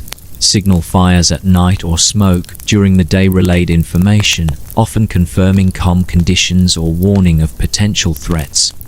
Over time, these towers became critical nodes in a larger communication system that extended along thousands of kilometers. Administrators oversaw the entire frontier. They coordinated patrols, supervised repairs, and ensured supplies reached remote garrisons. Records documented the number of soldiers, the state of the wall, and available resources. Communication with central authorities allowed the wall to function as a controlled boundary, linking distant regions to the heart of the state. This organization ensured that the wall was not just a physical structure, but an integrated part of the governance and defense system. The wall also affected culture and social life. Villagers, soldiers, and travelers interacted around its gates and markets. Merchants brought news, goods, and customs from distant regions, spreading ideas and practices. Soldiers maintained order but also observed and recorded these interactions. Over generations, the wall influenced how communities developed, how people traveled, and how they understood their position on the frontier. It became both a practical tool and a framework for social and economic organization. Over the long term, the wall's construction and maintenance demonstrated the importance of patience and continuity. No single generation could complete it. Each group built, repaired, and adapted sections, leaving their work for future generations to continue. Labor, planning, and observation were repeated steadily across decades and centuries. This slow, continuous process allowed the wall to achieve its vast scale and lasting impact. Children born near the wall grew up seeing it as a natural part of the landscape. Soldiers passed down knowledge of terrain, patrol routes, and construction techniques. Villagers learned to time their work and trade around the rhythms of the wall. Over time, the structure became more than a barrier. It became part of the daily life of the frontier, a reference point that influenced patterns of work, travel, and community organization. Environmental adaptation was central to the wall's endurance. Builders and soldiers responded to challenges with practical solutions. Mountain paths required reinforced foundations and careful placement of stones. Plain sections needed durable bricks and compacted foundations. Desert areas relied on layers of earth, gravel, and reeds to resist wind and erosion. These adaptations allowed the wall to withstand centuries of changing weather and human activity. The interaction between people and the wall created continuity. Laborers, soldiers, and administrators coordinated their efforts to sustain construction and maintenance. Communities developed routines around garrisons, markets, and trade routes. Communication networks allowed distant sections to function as a connected system. Over time, these steady, repeated actions created stability across a vast, often harsh, frontier. The Great Wall's significance lies in this cumulative process. Its endurance is not the result of grand gestures, but the repeated, practical efforts of countless individuals. Its design reflects observation, adaptation, and steady work. Its presence shaped the lives of those who lived near it, influencing settlement, trade, and seasonal activities. Over generations, these small, continuous actions produced a structure that would survive for centuries. Even centuries later, traces of this effort remain visible. Footprints, worn paths, repaired sections, and inscriptions mark the work of those who built, maintained, and guarded the wall. Historical records provide additional insight, describing routines, patrols, construction techniques, and daily life. These sources show that the wall's creation was a slow, steady process dependent on human labor, organization, and adaptation to the land. The rhythm of life along the wall continued across generations. Workers labored carefully, soldiers patrolled consistently, and administrators coordinated efforts to maintain supplies and communication. Seasonal cycles dictated when construction and repairs could proceed. Villagers and traders adapted to the presence of the wall in their daily routines. Over time, the wall became both a physical barrier and an organizing principle for life along the northern frontier. Over time, the wall grew into a system that extended across vast regions, linking mountains, deserts, and plains. Each section reflected the particular challenges of its environment, and the solutions developed over centuries became part of the accumulated knowledge passed from one generation to the next. In mountainous areas, workers carved into solid rock to create stable foundations. Stones were placed carefully, layer by layer, sometimes for days to complete a single portion of wall that appeared short, but demanded precise work. Paths for moving materials were built alongside the wall, allowing workers to transport heavy loads of stone, timber, or brick using sledges, carts, and animals trained for the task. On flat plains, workers had the advantage of space but faced other difficulties, including erosion and flooding. Here, bricks and tamped earth were preferred. Bricks were molded from clay, dried in the sun, and fired in kilns nearby. Workers used long scaffolds to reach higher sections of the wall, moving carefully to maintain balance and avoid accidents. Even minor errors could compromise a wall's stability, so labor was deliberate and unhurried. In the deserts, builders relied on layers of compacted earth reinforced with reeds and gravel. These walls withstood shifting sand and occasional storms, but required constant attention to maintain their form over time. The daily lives of soldiers were closely tied to these physical demands. Soldiers were stationed in garrisons along the wall, often far from villages or cities. Patrols were conducted regularly, with soldiers moving along watchtowers, battlements, and roads near the wall to monitor activity. They recorded observations of travelers, wildlife, and weather. Even when no threats appeared, their vigilance ensured that the frontier remained under constant watch. When signs of wear or damage appeared in the wall, soldiers organized teams to repair the sections, mixing mortar, lifting stones, and reinforcing foundations. This work, though routine, ensured the wall's long-term stability. The presence of the wall influenced the surrounding communities in subtle but significant ways. Villages near gates and garrisons grew slowly, their economies shaped by the needs of the wall and the soldiers stationed there. Farmers cultivated crops that could be stored and supplied to garrisons. Shepherds brought animals to graze on the plains or mountains near the wall. Craftsmen repaired tools, shaped bricks, and manufactured basic necessities for soldiers. Markets developed where merchants could sell goods to both villagers and travelers passing through controlled gates. Over time, these settlements became more structured, following patterns determined by the presence of the wall. Trade was regulated but allowed to flourish.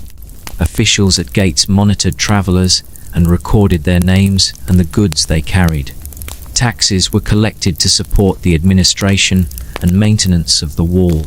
Merchants traveling across the frontier carried food, textiles, salt, and other essential items. Their journeys connected distant regions, and the wall provided both a boundary and a measure of security.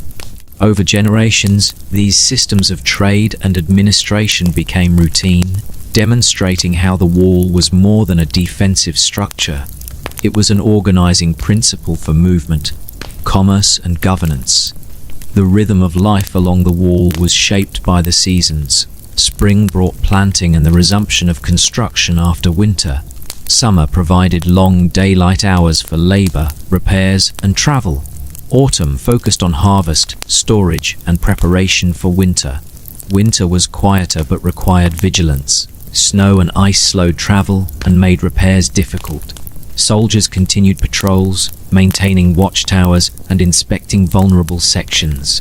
Villagers stored food, repaired roofs, and prepared livestock for cold weather. These cycles of work and care repeated every year, linking human life to the physical presence of the wall. Communication was central to the wall's effectiveness.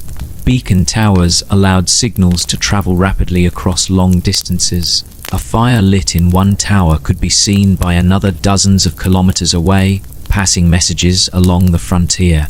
Smoke during the day, torches at night, and flags all served as means of transmitting information. These signals were often simple, a confirmation that all was well or a warning of potential danger.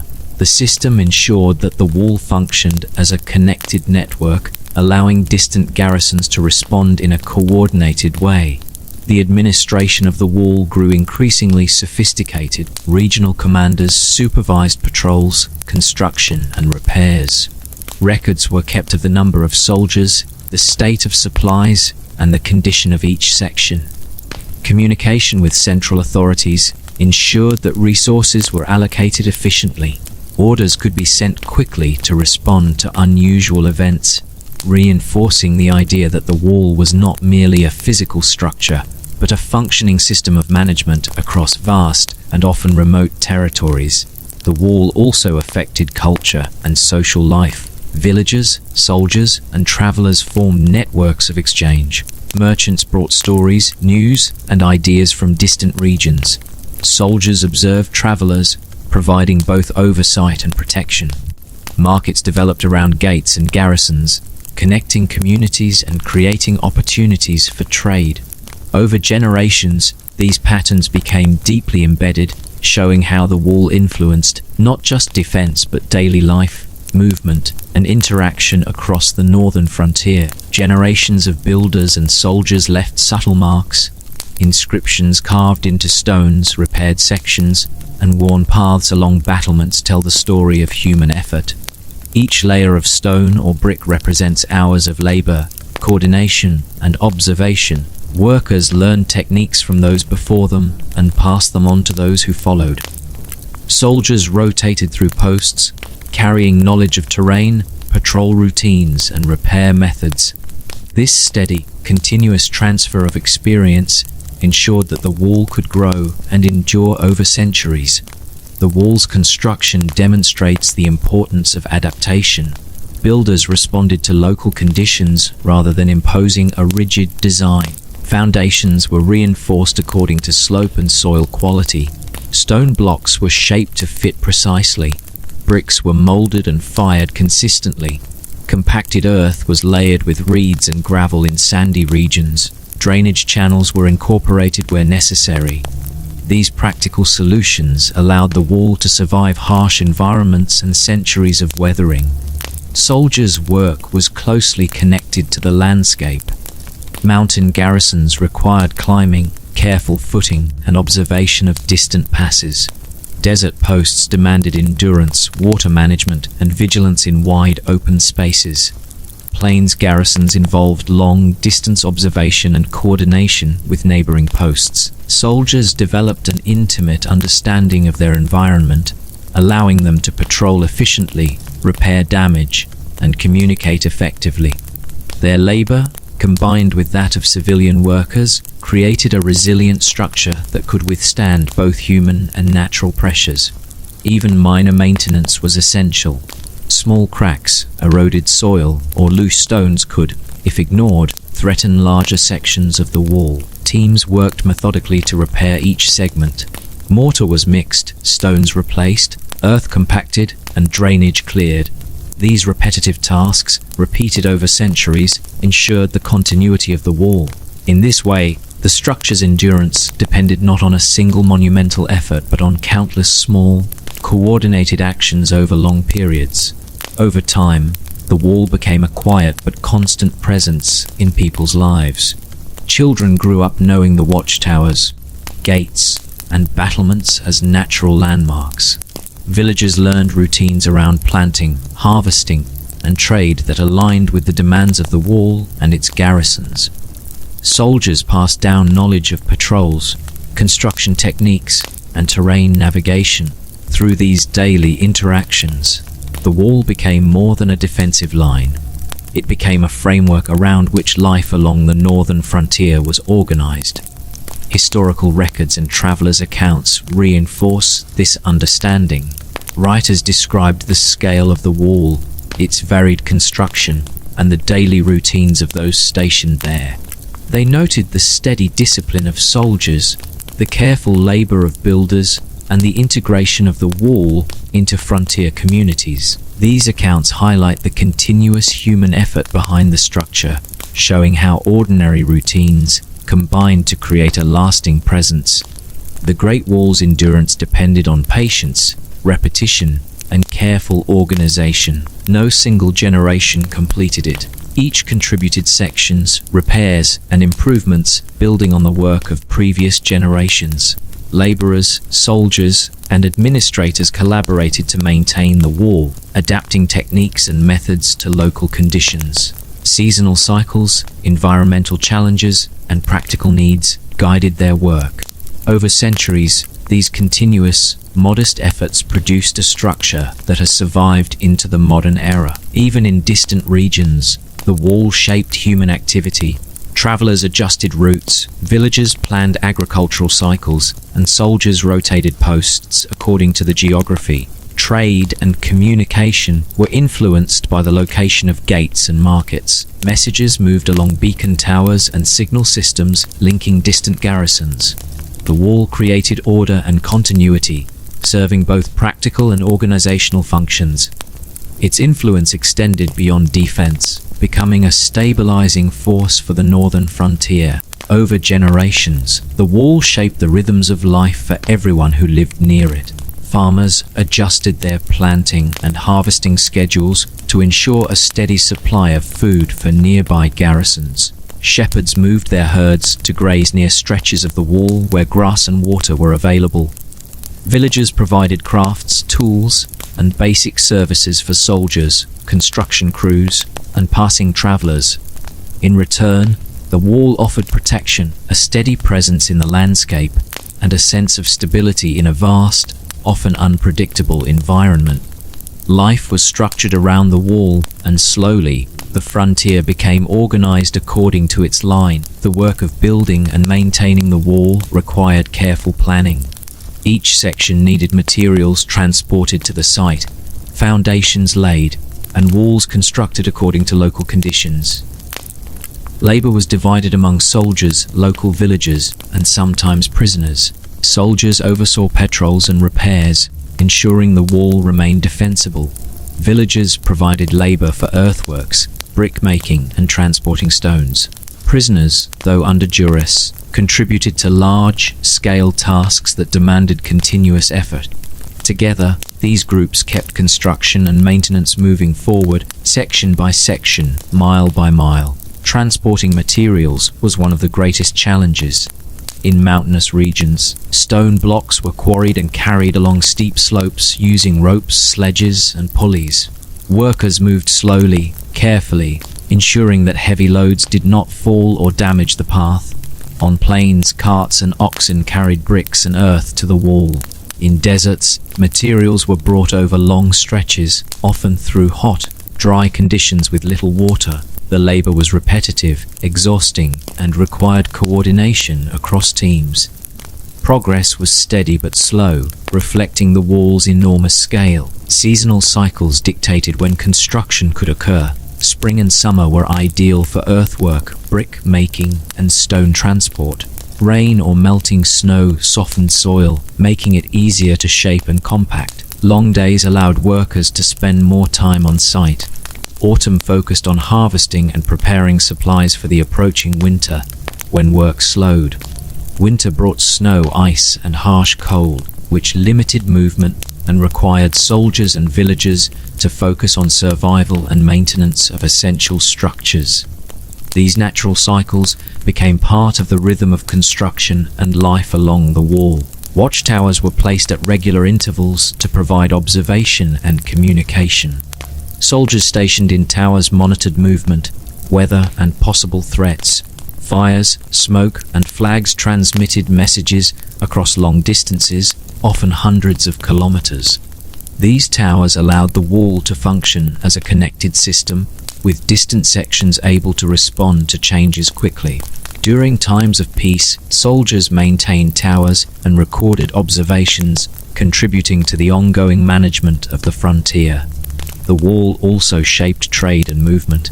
Gates controlled passage through key passes and river valleys. Officials recorded travelers, monitored goods, and collected taxes when required. Merchants moved slowly through these points, often stopping in nearby markets to rest, trade, or repair their equipment. Villagers and soldiers benefited from this traffic.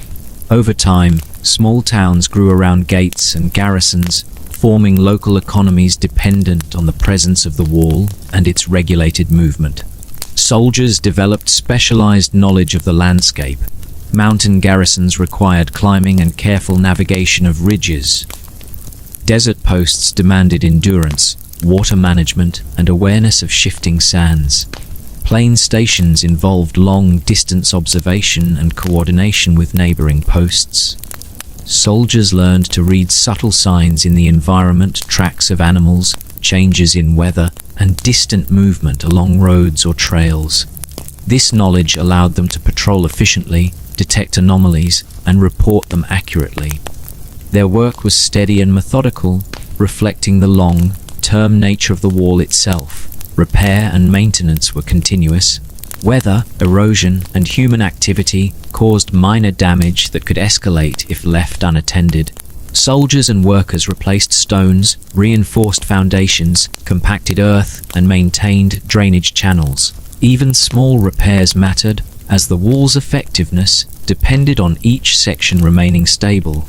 These tasks were repeated over decades and centuries, creating a cumulative effect that ensured the wall's durability and function. The wall's construction adapted to local materials and conditions. Stone was used in mountains, brick on plains, and compacted earth in deserts. Foundations were reinforced depending on slope and soil quality. Drainage channels were added where necessary to prevent water damage. These adaptations required observation, experience, and careful planning. Builders learned from previous mistakes and adjusted techniques gradually, ensuring that each section could endure for decades. Administration played a key role in sustaining the wall. Regional commanders coordinated labor, supervised repairs, and managed supplies. Records documented the number of soldiers, the state of sections, and available resources.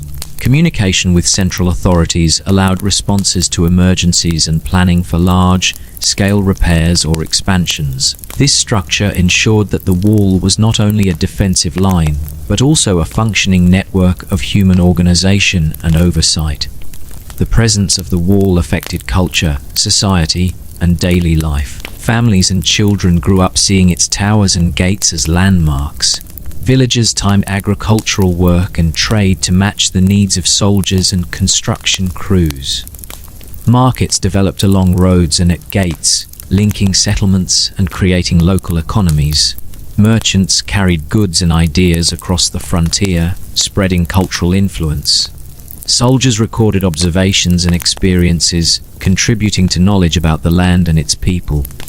Over time, the wall shaped how people lived, traveled, and interacted with each other. Generations left their marks on the wall. Stones with inscriptions, repaired sections, and worn paths reveal the history of continuous human labor. Soldiers passed knowledge of patrol routes, repair methods, and local geography to new recruits. Builders taught techniques for working with stone, brick, and earth to maintain stability. These patterns of knowledge ensured that construction and maintenance continued steadily over centuries, allowing the wall to grow and endure. Even in times without conflict, work continued. The wall required attention, repair, and monitoring. Soldiers patrolled, watched for signs of erosion, and coordinated with neighboring towers. Villagers and laborers repaired sections, moved materials, and ensured that garrisons were supplied. This consistent effort, though often unnoticed, created the foundation for the wall's long-term survival. Its endurance depended not on one generation's work, but on the repeated, coordinated effort of many across time. The wall's effect on daily life extended beyond defense. Roads, settlements, and markets developed along its route. Trade moved more predictably through gates and controlled passes. Communities organized around garrisons and construction sites. Soldiers, laborers, and villagers followed steady routines, repeating tasks year after year. Over time, these routines created a stable pattern of life that was intimately connected to the wall's presence. Communication networks reinforced the wall's function. Signals passed between towers allowed warnings, news, and instructions to move rapidly across vast distances. This system connected remote garrisons with each other and with central authorities. Soldiers monitored signals carefully, relaying them accurately. This network ensured that the wall acted as a coordinated system rather than isolated sections of stone or earth. Trade and travel depended on the wall. Merchants and travelers used roads that connected garrisons and gates. Markets appeared where traffic was steady. Villagers sold food, tools, and services. Soldiers maintained order and observed movement, allowing trade to proceed safely. These patterns strengthened regional economies and connected communities across long distances. The wall, while a defensive structure, also supported social and economic life. As centuries passed, the Great Wall slowly grew longer, stretching across mountains, deserts, and plains. Each section reflected the challenges of its landscape, and builders adapted their methods to local conditions. Mountain sections required carefully fitted stones and reinforced foundations, while plains relied on brick and compacted earth. In deserts, workers layered earth with reeds and gravel to resist shifting sand. These approaches were practical, chosen for durability rather than appearance. The wall was shaped by the land, not the other way around. Villagers along the wall adjusted their lives to its presence. Families planted crops to supply garrisons, raised livestock near water sources, and crafted tools and goods for local markets. Children grew up recognizing towers, gates, and battlements as natural landmarks. Soldiers passed down knowledge of patrol routes, observation techniques, and repair methods. Traders carried goods and news across the frontier. Life revolved around the wall's line, and over generations, routines became integrated with its presence. Daily life for soldiers was structured and deliberate. Patrols moved steadily along roads, paths, and battlements, observing movement, weather, and any unusual activity. Watchtowers provided elevated views, allowing soldiers to spot distant travelers or natural hazards. Communication between towers used fire, smoke, or flags, allowing warnings or updates to travel quickly. Even during peaceful periods, soldiers maintained watch and repaired minor damage. Their efforts, repeated consistently, ensured the wall remained functional. Construction and maintenance required careful planning. Each section needed materials transported from quarries, kilns, or storage areas. Stone, brick, and earth were moved by hand, carts, or animals like oxen and mules. Teams of workers focused on specific tasks: cutting stone, molding bricks, mixing mortar, or compacting earth. Seasonal conditions influenced work schedules. Spring and summer allowed longer days for labor, while winter limited activity to essential repairs and patrols. Progress was steady, measured, and cumulative. The wall's presence influenced trade routes and settlement patterns. Gates regulated passage through passes and valleys. Officials recorded travelers, monitored goods, and collected taxes. Merchants relied on these regulated passages, stopping at nearby markets to rest and trade. Villagers provided food services and basic supplies to travelers and soldiers. Over time, towns and villages grew around gates and garrisons, creating networks of commerce directly shaped by the wall's course. Environmental challenges shaped both construction and daily life. Mountains required careful path construction and stone placement. Deserts demanded water management and protection against shifting sand. Plains needed foundations that resisted erosion. Workers and soldiers adapted gradually, learning which methods worked best in each setting. Over generations, these techniques became refined and passed down, creating a system of practical knowledge supporting the wall's durability. Watchtowers were critical to the wall's function. Soldiers stationed in towers observed movement, weather, and distant activity. Signals, fires at night, smoke by day, and flags relayed messages across long distances. This communication network allowed the wall to operate as a connected system rather than isolated segments. Even when no threats appeared, monitoring and signaling maintained awareness and reinforced stability along the frontier. Repair and maintenance were constant. Weather, erosion, and everyday wear damaged stones, bricks, and earth. Soldiers and workers patched cracks, reinforced foundations, and restored weakened sections. Drainage channels were cleared to prevent water damage. Even small repairs mattered. Over decades and centuries, these routine actions ensured that the wall remained strong and functional. Its endurance was built on steady, continuous labor rather than dramatic feats. The wall also shaped culture and social life. Children grew up accustomed to its towers and gates. Villagers timed their work and trade around construction schedules and garrison needs. Soldiers observed travelers and passed down knowledge of the land. Merchants moved goods and ideas across the frontier. Markets developed near gates and towns, creating stable economies. These interactions demonstrate that the wall's influence extended beyond defense, embedding itself in social and economic patterns across the frontier.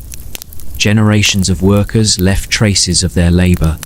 Carved inscriptions, repaired stones, and worn paths reflect centuries of continuous effort. Soldiers shared knowledge of patrol routines, repair techniques, and terrain navigation. Builders taught methods for stone fitting, brick making, and compacting earth. These practices ensured continuity. No single generation completed the wall. Each added to the work of those before, leaving a cumulative record of human effort over centuries. Life along the wall was structured by seasonal cycles. Spring and summer were times for planting, construction, and repairs. Autumn focused on harvest, storage, and preparation for winter. Winter brought snow, cold, and slower activity, requiring soldiers to patrol carefully and villagers to manage provisions. These cycles repeated year after year, shaping daily routines and ensuring that the wall and surrounding communities functioned in harmony with the natural world. Trade and communication networks depended on the wall. Roads connected garrisons, gates, and villages. Messengers traveled along these routes, relaying news and orders. Markets and settlements grew along these roads, supporting travelers and soldiers. Soldiers maintained order and monitored movement. Over time, these patterns became predictable, creating stability across vast distances. The wall acted not only as a barrier, but also as a framework for organized life. Soldiers developed intimate knowledge of their environment. Mountain garrisons required climbing, careful footing, and observation of passes. Desert posts demanded endurance, awareness of shifting sand, and water management. Plain stations involved long-distance observation and coordination with neighboring posts. Soldiers read signs in the land tracks, clouds, winds, and subtle changes in terrain.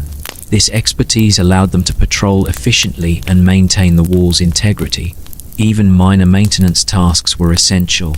Loose stones, eroded soil, and weakened foundations could threaten entire sections if left unattended. Workers patched cracks, reinforced earth, and cleared drainage. Small efforts, repeated continuously over decades, preserved the wall. Its stability depended on this consistent attention rather than a single monumental act. Over centuries, the wall became a silent guide for life on the frontier. Children recognized watchtowers and gates. Villagers aligned planting, harvesting, and trade with the needs of garrisons. Soldiers passed on knowledge of patrols and repair methods. Travelers relied on controlled passages for safety. The wall shaped the rhythm of daily life, quietly influencing how people lived, worked, and moved across the land. Historical records and travelers' accounts highlight the wall's long-term significance. Observers described its scale, construction methods, and daily routines along the frontier. They noted soldiers' vigilance, workers' labor, and the integration of communities into the wall's system. These accounts demonstrate that the wall's creation was not a single event, but a long process of steady work, coordination, and adaptation. The wall's construction was gradual and practical. Builders adapted to each region using stone, brick, or compacted earth. Foundations were reinforced to suit terrain, and drainage was carefully incorporated. Techniques improved over generations, as builders learned from experience and refined their methods. Each section reflected both human ingenuity and respect for the challenges of the environment. As centuries passed, the Great Wall of China stood as a testament to steady human effort, careful planning, and adaptation to the land. Every section tells a story, not of sudden triumphs or dramatic battles, but of patience, persistence, and cooperation over generations. Soldiers patrolled its towers and battlements, watching the horizon for threats, repairing sections worn by weather, and maintaining the routines that kept the frontier stable. Villagers, craftsmen, and laborers contributed to its construction and upkeep, supplying materials, food, and labor. Traders and travelers passed through its gates, connecting distant communities and spreading culture, goods, and ideas along its route. The wall's design reflected the diversity of the landscapes it crossed. In mountains, carefully placed stone blocks followed the ridges, creating a sturdy barrier that could endure harsh winds and snow. On the plains, fired bricks and compacted earth formed long, continuous stretches that resisted erosion. In deserts, layers of soil, gravel, and reeds created walls that could withstand shifting sands and extreme heat. Foundations were reinforced, watchtowers were positioned to maximize visibility, and drainage channels ensured stability. Every adaptation showed practical knowledge passed from one generation to the next. Over time, the wall became more than a defensive structure. It influenced the rhythm of life along the frontier, shaping trade routes, settlements, and social organization. Families timed their planting and harvests around garrisons, markets grew near gates, and soldiers passed knowledge of patrol routes and repair techniques from one generation to the next. Communication networks of fires, smoke, and flags allowed messages to travel across vast distances, linking garrisons to each other and to distant administrative centers. The Great Wall functioned as both a physical barrier and an organizational framework, integrating defense, commerce, and governance. The story of the Great Wall is a story of continuity. It was not built overnight, nor was it the achievement of a single person or dynasty. It was the product of countless small efforts repeated across centuries. Stones placed carefully by hands, bricks molded and fired, earth compacted layer by layer, and watchtowers maintained day after day. Its endurance demonstrates the value of steady, consistent work and the ability of humans to shape the environment while adapting to its challenges. In answering the question posed by the title, How the Great Wall of China Was Made, we see that it was not simply a project of grand ambition. It was a continuous process of labor, observation, and adaptation. Soldiers, laborers, and villagers worked together across generations, guided by practical knowledge, organized administration, and the rhythms of the land. The wall's construction was as much about persistence and routine as it was about engineering skill. Its presence shaped life along the frontier, influenced trade and travel, and became a symbol of the enduring effort of ordinary people over extraordinary spans of time. The Great Wall of China reminds us that great achievements often come from countless small, steady actions sustained over long periods. It shows that human ingenuity is most powerful when combined with patience, planning, and coordination. Walking along its paths or observing its towers, we can sense the lives of those who labored, watched, and maintained it for generations, and we can understand the wall not just as a monument, but as a living record of human determination. Thank you for watching and listening to this journey through the history of the Great Wall. If you enjoyed this calm exploration of history, make sure to subscribe and turn on notifications so you don't miss more stories like this. Your support helps bring these histories to life, one story at a time. Until next time, may your nights be peaceful and your dreams guided by the echoes of history.